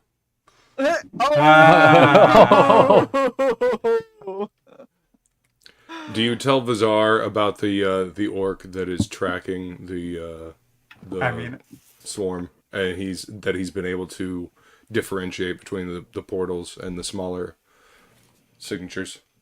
I'm kind of sending a running commentary on my scope out of this place while also taking notes so that if we were to come back to this place. This was supposed to be recon, but it's turning into just fucking do it because, I have this feeling that God is tired of us waiting. Well, it's not that. You said you wanted to drive by, and I told you what you saw, and then you decided to interact with it. It's not... I'm not forcing anything. I'm literally letting you do what you wanted. Problem. If I was forcing, I would have forced it a long time ago. So just to be clear. Yes, some person. That's exactly what it feels like. That we need to be more reckless. So here we fucking go. Let's fucking go. Oh no. Actually doesn't mean reckless. Well, Vidar's interest is piqued because of the orc being able to filter out the signatures up above. So Vidar will head to Motoko's location. That's something you've not been able to figure out, So how long have you been working on this? Let's see. Looks down, goes. Well, I had the idea about 6 days ago, so I've been working on it for 5. And And you it's, got all this done in 5 days? That's super impressive. I mean, it's already part of my research, but having actual rifts and portals, I got to do some tests that I've been theorizing on for a while. So, but specifically this device in my hand, 5 days. Before Vidar leaves his house, he makes mention to Vervok about somebody being able to track the dragon swarms.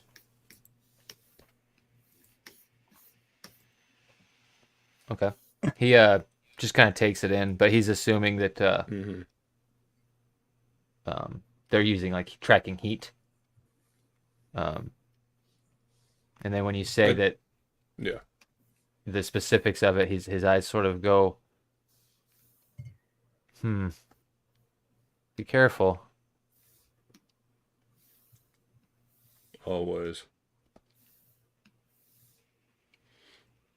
I will update you with more information when I have it.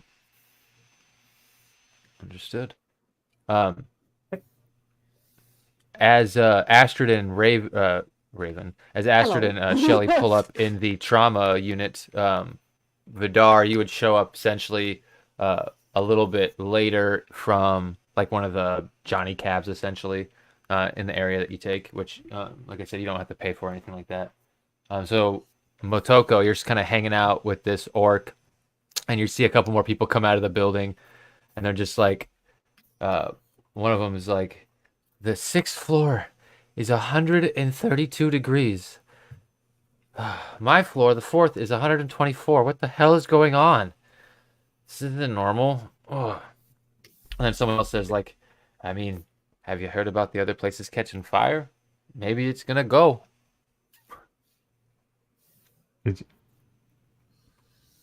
No, I'm not going to say anything. Is there any kind of is the building network still working or anything like that? Yeah. Yeah, the air conditionings are what's shorted out. Okay.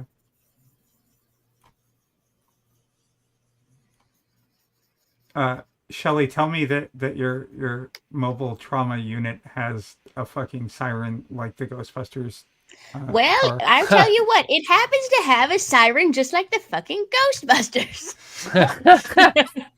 That'll be 2 gold, but I don't know if it really does, so I'll have to check. No, it does. Yeah, you and your does trauma now. unit and your shell both have alarms on them. Oh my god, tell me she has a little pop-out light on her shell. Oh my Yeah, god. she drew it that way, so she does. Oh yeah, that's true. You did. Oh my Yep, god. You absolutely drew it that way. Oh my god. Yep. That's what I've been imagining the whole time. It's been fucking great. Great mental imagery. So I'm gonna point Vidar at the orc once he gets here. So have you actually been at any of these buildings before they've, combusted? No. This is my first time trying it out on the street. I've been in my apartment for most of the time. Oh, I thought Luckily he was not gonna in say there, though. Laboratory. No, the stuff, but you're looking at the equipment, it looks like he built this out of just scrap things. Cobbled It's definitely together. orc tech. Yeah.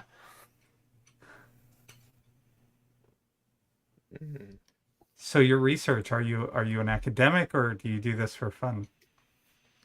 I do this to try and come up with ways to he kind of like looks around, looks over his shoulder a little bit, and then as you like pointed it up to Vidar, and Vidar comes walking over, you can see his eyes beam right on you, and he starts looking you up and down. Ooh. And he goes, well, maybe I could maybe I'm in good company here. You do a little artificing yourself there? And he's sort of like shaking his fingers as he's pointing at you, Vidar. He kind of like his head goes down and his eyes, he squints him a little bit, looks at you through his brow. Yes, a little. I see you're quite talented yourself. And here you I've found got a a- way to track. Yes, I did. I found a way to track through the noise of the planar rift that's open throughout the city right now. So it's I might win me a competition here in a few weeks. You just might. You might also be able to help save the city. Or at least a few apartment buildings. He's like, yeah. Well, I don't know what I'm necessarily going to do about the swarm. I've got this other thing that hasn't really worked yet, but I keep trying. I'm hoping it does. But it's like, here, let me see. I'm kind of curious what you can glean from this. And he holds out this device to you, and it's strange. It almost looks like it's like a box that's got like a little foot press on one end, almost like a trash opener, and then it seems to open the box, and on the inside there's heavy duty, what kind of looks like copper coils, but it looks like there's actually some adamantine in there as well, wrapped around, and it looks like some kind of containment device. Intriguing. And where did you find this? I built this. You built this? Yeah, so far it like I said, I had to kill the little guy. He wouldn't get it didn't suck him in like it's supposed to. It's supposed to sense the elemental nature and just pull it in and hold it, almost like magnetics, but a little different. Works a little differently than that, but and then I tampered it with it a little bit. Yeah, I changed it a little after I had to smash the little guy, but hoping to try it. And here, I might be able to find some of those little embers. So, can I do an Arcana check to see if I can pinpoint exactly what's going wrong? See if there's any way that I can make a modification. Yeah, you can.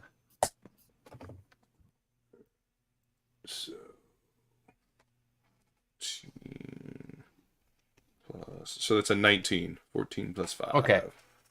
So what you can tell is the reason it might not be working is he's using purely technology.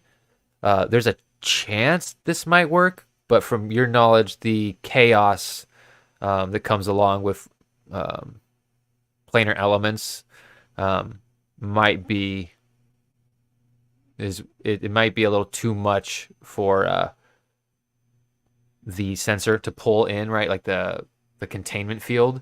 It might need a little bit more oomph from the arcane nature. You get a sense that he actually doesn't. He's not a quote unquote actual artificer in terms of magitech, but he's trying to be. Okay. Can I? What would I need to do in order to I guess give it the oomph that it needs? So that would be tinkering check, which would be your proficiency plus your intelligence plus a d20. And then if anyone wants to boon with like guidance or if anyone has tinker tools and wants to, like Astrid, you can assist technically because you are proficient with the tools. So that would allow Vidar to roll. All right, so it's proficiency plus intelligence and then the d20. Mm-hmm. And I think a d4. I think Shelly said guidance. Yeah. Okay. Yeah.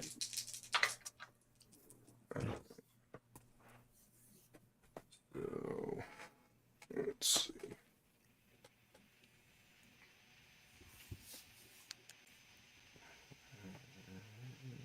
Okay. So 2 plus 16 plus 5. So 23 total. 23. Nice. Okay, so the DC was 21. So Sweet. you do you want him to watch you make the modifications? Do you want to allow that, or are you going to kind of like try to hide some of the more finer details of what you're doing? That's up to you. You can try to like slide a hand so he doesn't learn anything, or you can show him. I'll just go ahead and I'll show him. Okay. Cool. Yeah, he's he seems like he's on the right path anyway, and he'll probably eventually get it. So yeah, I will show him the last little bits. As you're working on it, he's totally like, "Oh no, don't. I don't know if that's gonna." And then like, Trust but eventually, me. when you get to that last little bit, you kind of convince him. He's like, "Oh, okay, we'll try it out. If it works, I'll undo everything you just did." Very well. That so While Vidara is messing with that, I'm just going to take Astrid and Shelly and head in to investigate the building. okay. Go ahead and with advantage. Yeah, you could roll investigate with advantage. Okay. And I think it's probably better if we use the stairs, if there are stairs, than getting trapped in the short-circuiting electrical. Yeah. It is understood. Just from I rolled basic in a- view, you could see a what?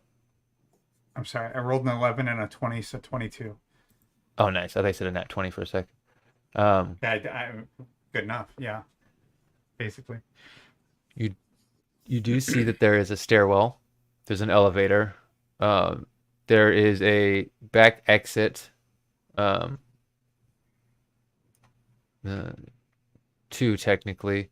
There's a trash room, a laundry room, and then there's some tenant rooms that are locked you can't get into. You see the lobby with the pool table and stuff, and then you do see that there is the sort of administration room, and no one is in it currently. The door is actually kind of like they didn't close it all the way. It's kind of like peeked open a little bit.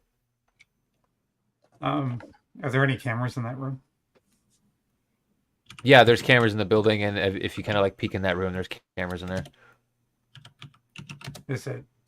Are they on the outside wall or the wall I'm at?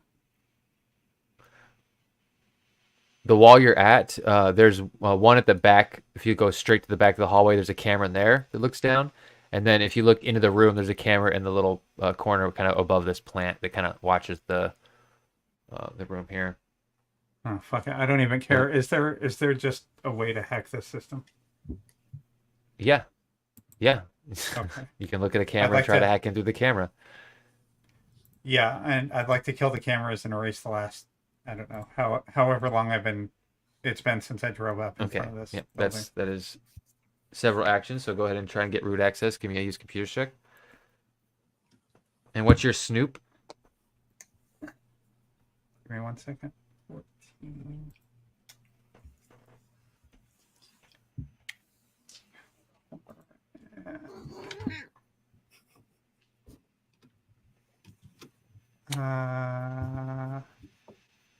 It says Snoop 6 on my rig. Okay.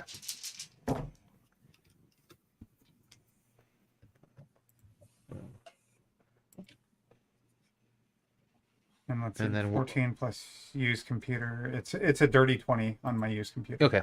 Nice. Yep. So that's a success. So you're in, and now first you want to delete the camera footage? Or turn the cameras off?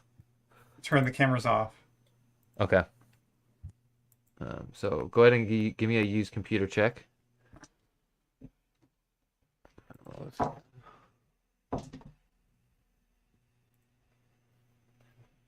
It is a 19.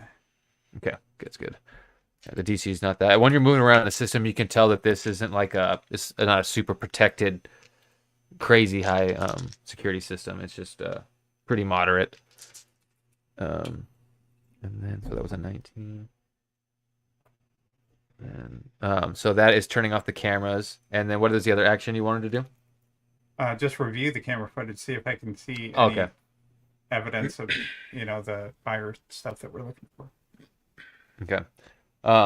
So there is no recordings of the in the specific rooms, but you do get some strange things on the camera in terms of you do catch some of those embers moving around earlier in a few days. As you start going through the cameras, you can see every now and then an ember will go from like through the floor up through the ceiling or something like that. There is 2 places they've seemed to be collecting. So go ahead and give me an investigation check real quick as you're going through all this footage to see how much of the stuff you catch, because there's some finer details of stuff going on too.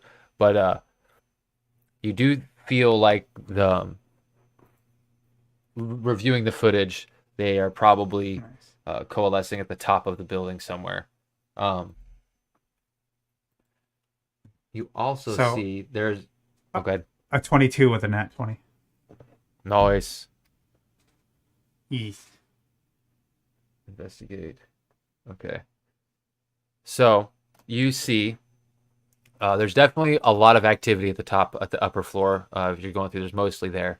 You do see activity on the bottom floor. Recently, it seemed like there was an ember on there actually not too long ago, like 10, 15 minutes ago, moving around. And its last location that you can see was going into the resident room at the far left side of the building, at the bottom of the building right here. On the first floor. That room. Yeah, on the first floor. So you see some activity there not too long ago, but then also there's some saved footage that you see. There is a report that says warning. A couple of them. One of them is for the main unit on the building, the main AC, but another one is for room C4. There is a printout of the temperature. Explosives.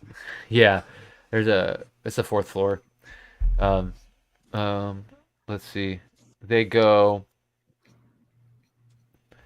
The AC gets cranked up before there's a warning, and then it's written off as a sensor malfunction, but the room hits a flash temperature of 2000 for a moment, it seems like, and then it goes away. And then when people went and checked, they saw ash everywhere and a melted laptop, and that was put in as like a police report of a possible incident because this person can't be found, the tenant of this room. So that's another thing you see in there. And then all right, you get a readout of the. Can you tell what? Whose room is that supposed to be? The one that got flash fried? It's just some random guy working at a ramen, the Slurp Step place. Weird. Okay. So nobody. Yeah, it seems that. And then, go ahead. Yeah, it seems like the AC got kicked up to maximum, and then immediately there was a 2000 flash temperature in the room, and the AC shorted out. So. All right, so I'm going to turn around and go over to the residential area on the first floor that just had that thing, and let everyone know that we're also going to the 4th floor to investigate that after this. While that's going on, what is everyone else doing? Because you're doing that. What does Astrid and Shelly want to do? Are you just hanging out, or is there something specifically you wanted to go check out? Anyone you want to talk to?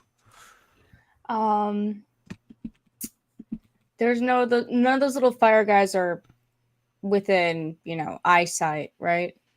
No, right now Motoko is just scoping them on the cameras. Although she does mention that one was on the floor not too long ago in the residential room. And then you see Mr. Farclay, the orc, kind of going down here. And Vidar, after you finished his devices and everyone walked inside, he would have introduced himself as Mr. Farclay. His name is Doradar Farclay. Doradar, what a fun name. Hobbyist in terms of artificing.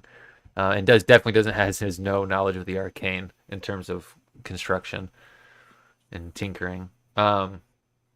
He starts to walk down this way with his device as it starts to beep faster and faster. I'll follow him. Okay. And then Astrid, is there anything you want to do? No, I think I'm just gonna Okay, hang out. I'm just following with Shelly. Yeah. We Okay. chilling. And then as You're Mr. chilling in Farkley a gets seat close to this, yeah, a little ember pops through the door and goes right past Farkley and goes up into the ceiling, or up towards the ceiling. It can't quite get there with its movement. So you guys see it go past you, Vidar. You technically have a moment to react if you'd like. And did you? I'm assuming you gave the device back to Mr. Farkley, right? Yeah. Okay. So he's gonna try and use his device as a reaction as it passes by. But you also have a reaction if you want. If if his device doesn't work, then I'll use absorb elements. Oh. So I believe if you read that spell, it has to do damage to you. Let's see. So Yep. Okay. Yeah. No. It has to be damage. So it is a reaction, but it has to be damage. Yeah. Captures some of the incoming energy, lessening its effect on you and storing it for your next melee attack. Yep. So Okay. it didn't actually damage you. It did get hot as it went by. You get the sense that if it like stopped in your space, it would damage you. But yeah. So he's gonna try and use this. So he actually throws it on the ground and steps on it as it sort of passes. Let's see. This thing is going to make a saving. I feel like I should have had you pick up like 300 cryo grenades before we came here. Well, I did mention them, and you are aware there's fire everywhere. 14. Okay. Interesting. As the little ember comes around the corner, you can see it kind of stops, and it's almost like it's caught by a chain or a tether or something. As you guys are watching it around the corner in Vidar, you see it whip back to the box that Farkley had on the ground, and it shuts, and it's just smoking. And he's just going, it worked. It worked. Thank you so much, Mr. Vidar. And he just grabs you and starts like hugging you. Or I don't know if you gave him your name. If you didn't give him your name, he says Mr. Blue Man or Blue Kitty Man. Cool. He can have my name, and it's okay. You were on the right Stop track. touching me. Yes. I swear to Yeah, so God, he sounds like Doc Brown when Marty shows him the flux capacitor in 1955. It worked. But you see that the box that it's in is like, it's not cherry red, but you can see the heat waves coming off of it and steam coming between the two closed doors. It's like pushing its way out. I yell, quick, pee on it. Do I think it's going to hold? Go ahead and give me an Arcana check. All right. Let's see. 18, 13 plus 5. Yeah. Yeah, you think actually this could hold a substantial amount more of elemental energy, and not necessarily because of your additions. All your addition did is make it so that it would trap the elemental, but his storage and everything seems to be actually quite impressive for what it's built out of. The amount of energy this could store and theoretically use in some other way is very impressive. Okay. Nice. You were on the right path, Doradar. You just needed a little fine-tuning. Your construction seems to be holding up well.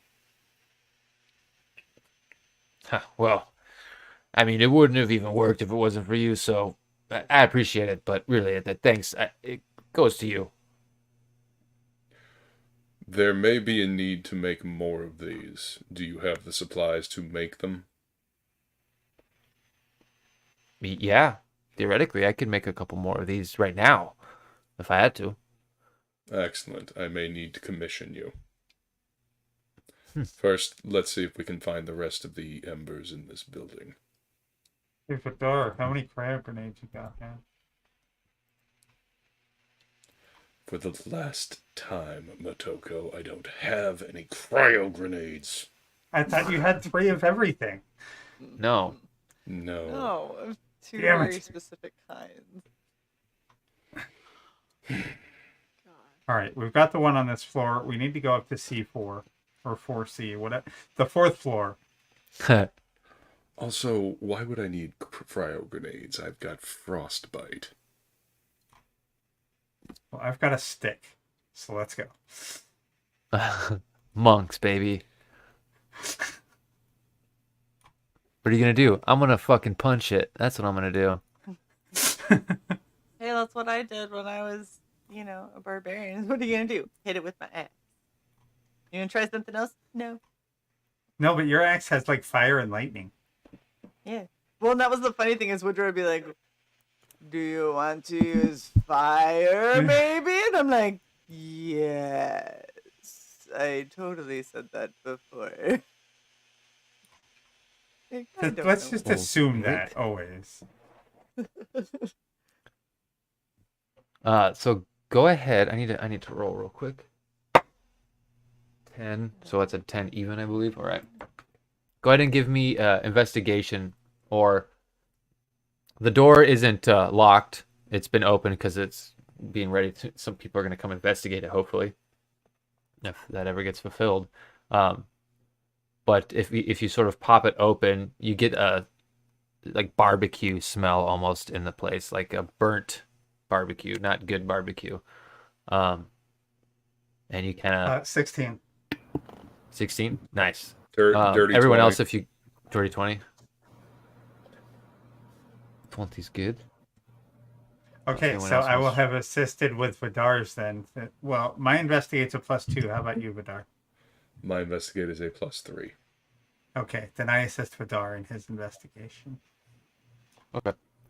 So you guys kind of begin to walk in, and you can see on the ground there's like cremated remains of somebody, essentially. And then in the middle of them, there's sort of like a melted laptop, and you can see next to them on the wall, right here where you're standing, Vidar, there's a AC unit on the wall that has been completely fried shut. Astrid, go ahead and give me, because you guys all are all working with the same information. Go ahead and give me a survival check.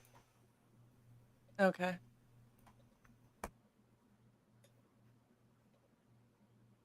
Dear Lord. 6. I rolled a 1. A 6. Okay. You roll 9 ones. I don't know what the fuck is happening tonight. I really don't. It's pretty bad. That's like It's so pretty terrible. you roll like I do. That's how I roll when I play. I'm a player. It fucking sucks. But with a 9, what you can discern is it seems like this person pissed off the Ember somehow, which is why it's the only person who was attacked. You're not exactly sure, and in that moment, you can see that the display that they had on the wall was damaged when it was when the flash fire happened in here, or heat or whatever it was. It's been sort of damaged and partially melted, but there's still power to it, and it's kind of like flickering and fluctuating. I need everyone real quick to roll me initiative checks. All right. All right. Ooh. I 18. will take that. There you go. 14. Hey. Congratulations, Shae. Let's see. I rolled something other than a 1. I got an 18 as well. 25. 12 plus 6. Let's see. 25. You said Sad that it 26? legitimately took me a second to do that, Vidar. You're like, Vidar. 12 plus 6, and I was like, No, 12 plus 6 is Oh, an 18. Oh, Yeah. my bad. Yeah. I thought you said 26. I was like, how did you No.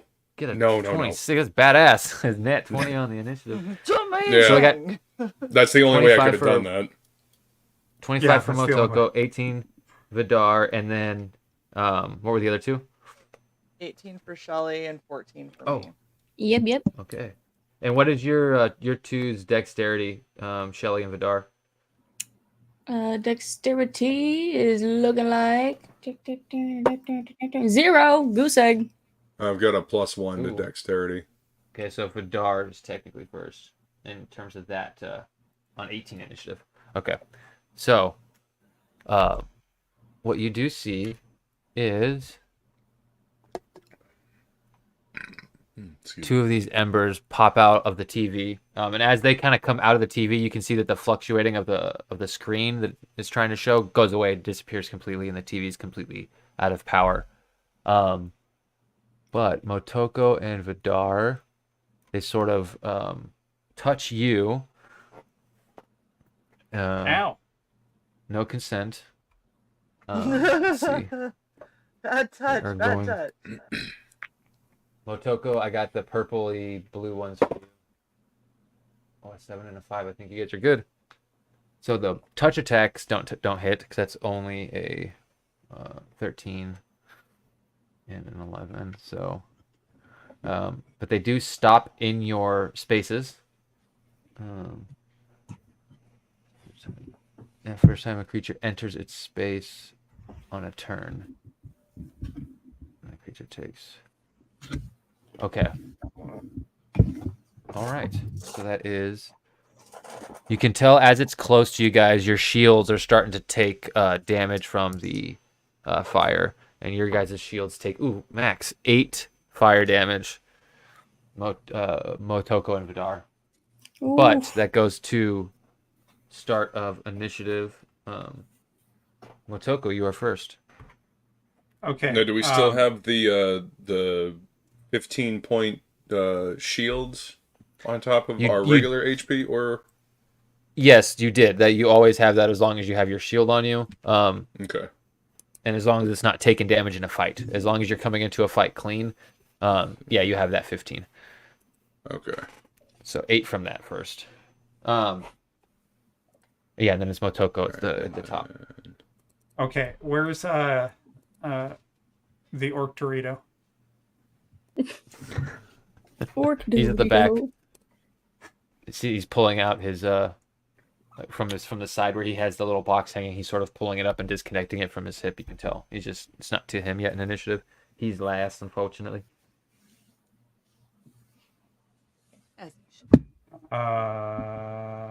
Okay. We're about to see if an adamantium weapon does anything to a fire thing. Yeah. I will attempt to strike. Okay. Go ahead and roll.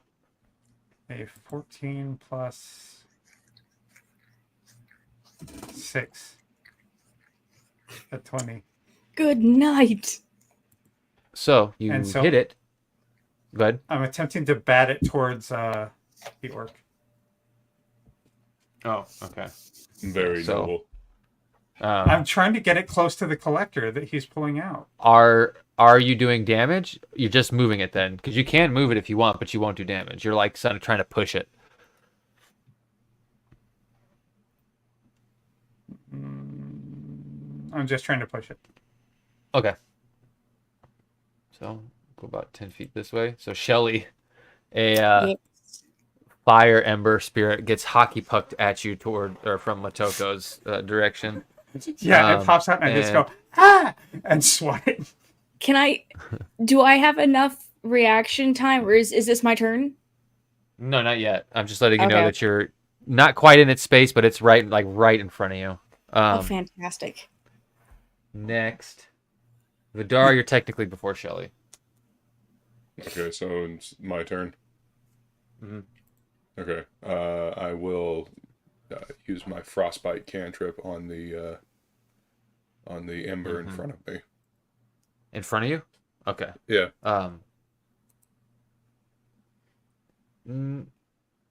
So that would be the one that came out and attacked you, I'm guessing. So, do you make an attack, or do they roll a save for your frostbite? It's a con save, con 13. Ah, gotcha. Okay. Yeah. Let me go ahead and roll one of these guys then. 16. So I think they'll take half from that. Yeah. Let's see. On a failed save, the target takes 1d6 cold. It has disadvantage. No, it doesn't say anything about that. Oh, okay. So it's save or nothing. Yeah. Okay. So yeah, so it made it save. As you go to frostbite, it actually sort of just moves out of the way real quick, and the frost ray hits the TV and sort of freezes a part of the screen or the frame that holds like the hollow screen. Still have movement and bonus. You little bastard. Let's see what we got for bonus actions here.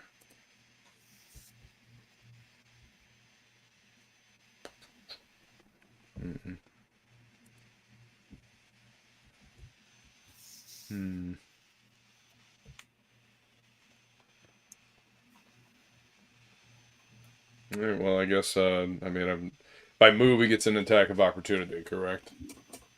Yeah, it would. Yeah. All right. Well, then I guess I will stay right. I'll hold my movement for the time being. Give me a dexterity saving throw. Let's see. Dex save is 15 plus 1, 16 for the dex saving throw. Okay, so you do not catch fire. So it did damage when it moved into your space, and then at the end of your turn, you were still there, so you had a chance to catch fire from the damage that it did. But you didn't. Okay, so you said you're staying there and everything. Shelly, you're actually next. You got this little guy in front of you. It almost looks like Lumily, except it's made out of hot fire, and it's kind of almost blinding you. Fantastic. I want to grab my bag of colding and stuff it inside. Okay, this is interesting. I need you to make me. We'll say it's like a grapple, right? So go ahead and make me an athletics check. All right. I really like where your head's at for this. Ooh, 16. Okay, so it rolled a 4 on the die. So you reach out, get the bag of colding, and you see it, and you scoop it up in the bag and pull the bag tight. Mm-hmm. You're not exactly sure what happens, but something's going on in there because you can't see in it. You have to open it and try and pull this thing out because it's like a bag of holding.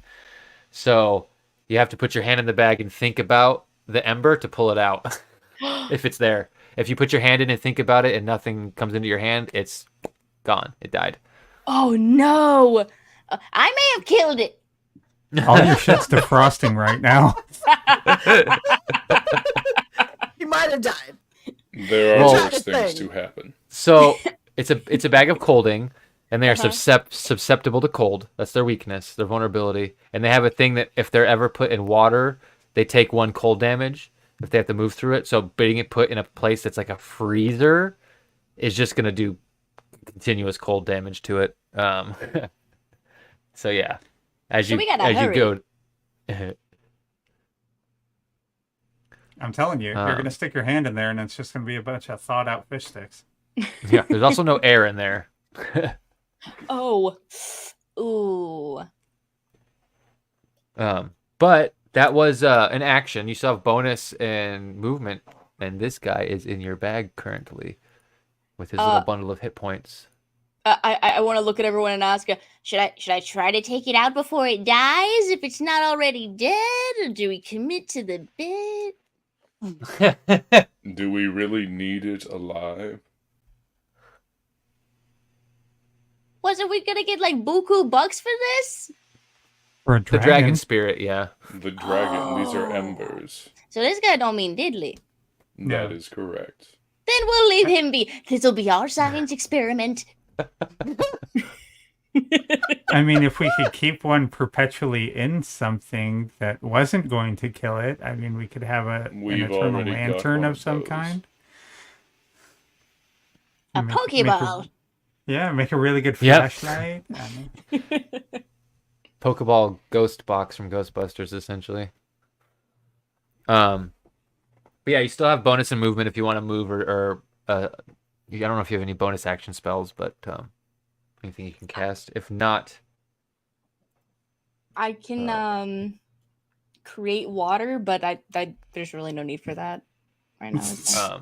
and I think that's an action. So you only have a bonus and movement. Right. Yeah, it's not a yeah. cantrip. Then I will prepare a guidance. Okay. Yeah, so if Yay. anyone starts to do something, you can use your reaction to guide them. You got it. And then enemy's turn. Dang, I was really hoping you'd pull that little guy out of the bag. I thought about it. I almost did. You almost had me. All right, let's see. This guy. That'd be funny if she pulled him out and it was like a cold ball now. Yeah, right. The cold elemental or something weird. It actually is going to do what it did to the other guy. I need 30-foot cone. So it's gonna just be I need Astrid, Shelly, and Vidar to make me a dexterity saving throw as you hear like almost like a kettle pot steam sound, and then a popping and a roaring of fire as the little ember bursts into a 30-foot cone of fire, or a 15-foot cone of fire. Oh no! Just how much damage do I take? Just... 15 for my dex saving throw. Okay, so you take half of this, and then Shelly. I got 3. I'm not proud of it. Okay, so you I got and 2, Shelly. So Hey! Astrid are taking all of it. So total of Woodrow, 11. As this noise starts, can I use my movement and bonus action? If you want. I mean, I used an attack action as part of my action economy, so I can spend. The yes, key but you point didn't. But you didn't say you held anything. Good to declare these things so I know. But if you want to use your movement and your bonus to do something, you can. But it's as a reaction, so. Okay, so can I spend the key point and attack or not? No, you can't do that on because that's a part of your actual turn. You can't do the key point stuff as a reaction. Okay, then never mind. Yeah, because that has to be spent when you're holding to do it. Which means if you don't use it, you lose the key point. So that is 11 damage to Shelly and Astrid, which goes off your 15 shield first if you have that full. And then Vidar, you're taking half, so 5. Coming around down. Do our shields recharge after a period of time? Yes. Yeah, it's a minute of not taking damage. Nice. So that guy essentially seemed to not like what Shelly did to his friend, saw it as a threat, and did his ultimate move on you guys. Kidnapping? A threat? But it says who? But that's actually where I'm going to call it tonight. I'm starting to get my headache is growing more and more, and now it's getting to the point where I can't really focus on the screen. But we're at the end of the time anyway, and we'll pick up here at the start of next session to hunt down this dragon spirit. Groovy. Nice. Fucking dragon spirit, man. Hopefully next week I don't roll like ass, because this is... Oh, you rolled so low. Were you rolling on the Nice. computer or real dice? Yeah, because I don't have access to my real dice at the current moment. Oh no. Oh, whoa. And I didn't roll on D&D Beyond because the first roll I did on D&D Beyond was a 1. So I rolled on a random dice generator and it rolled so bad. Should have found Like another no matter where I dice rolled, generator. it was like 1, 2, 1. Like, Mercy. I fucking quit. Oh goodness. Real dice for the win. Thanks. It's for real. Thanks everybody for coming and hanging out. Some person, thanks for all the comments in the chat, because some person is awesome. And Whoop, whoop. yeah, we will see everybody next week. Hopefully, with everybody rolling a lot better. Let's say everybody. Indeed. Hopefully. With me rolling a lot better. Everyone else did fine. We'll find you a Just- four-leaf clover. I know, right? Yeah. We'll dig out her thanks- real dice. Yeah. Yeah, we've got to move a bunch of stuff into storage so I can actually get access to my real dice again. But that's fine. Yes. We can do that. But thanks everybody. Don't forget to tune in on Red Valkyrie channel. Tomorrow we have a Sound of Thunder, a really cool metal band that also is doing a comic. They will be on for a very special Red Valkyrie Presents, and you don't want to miss it. So we will see you Woohoo. then. Bye. Bye.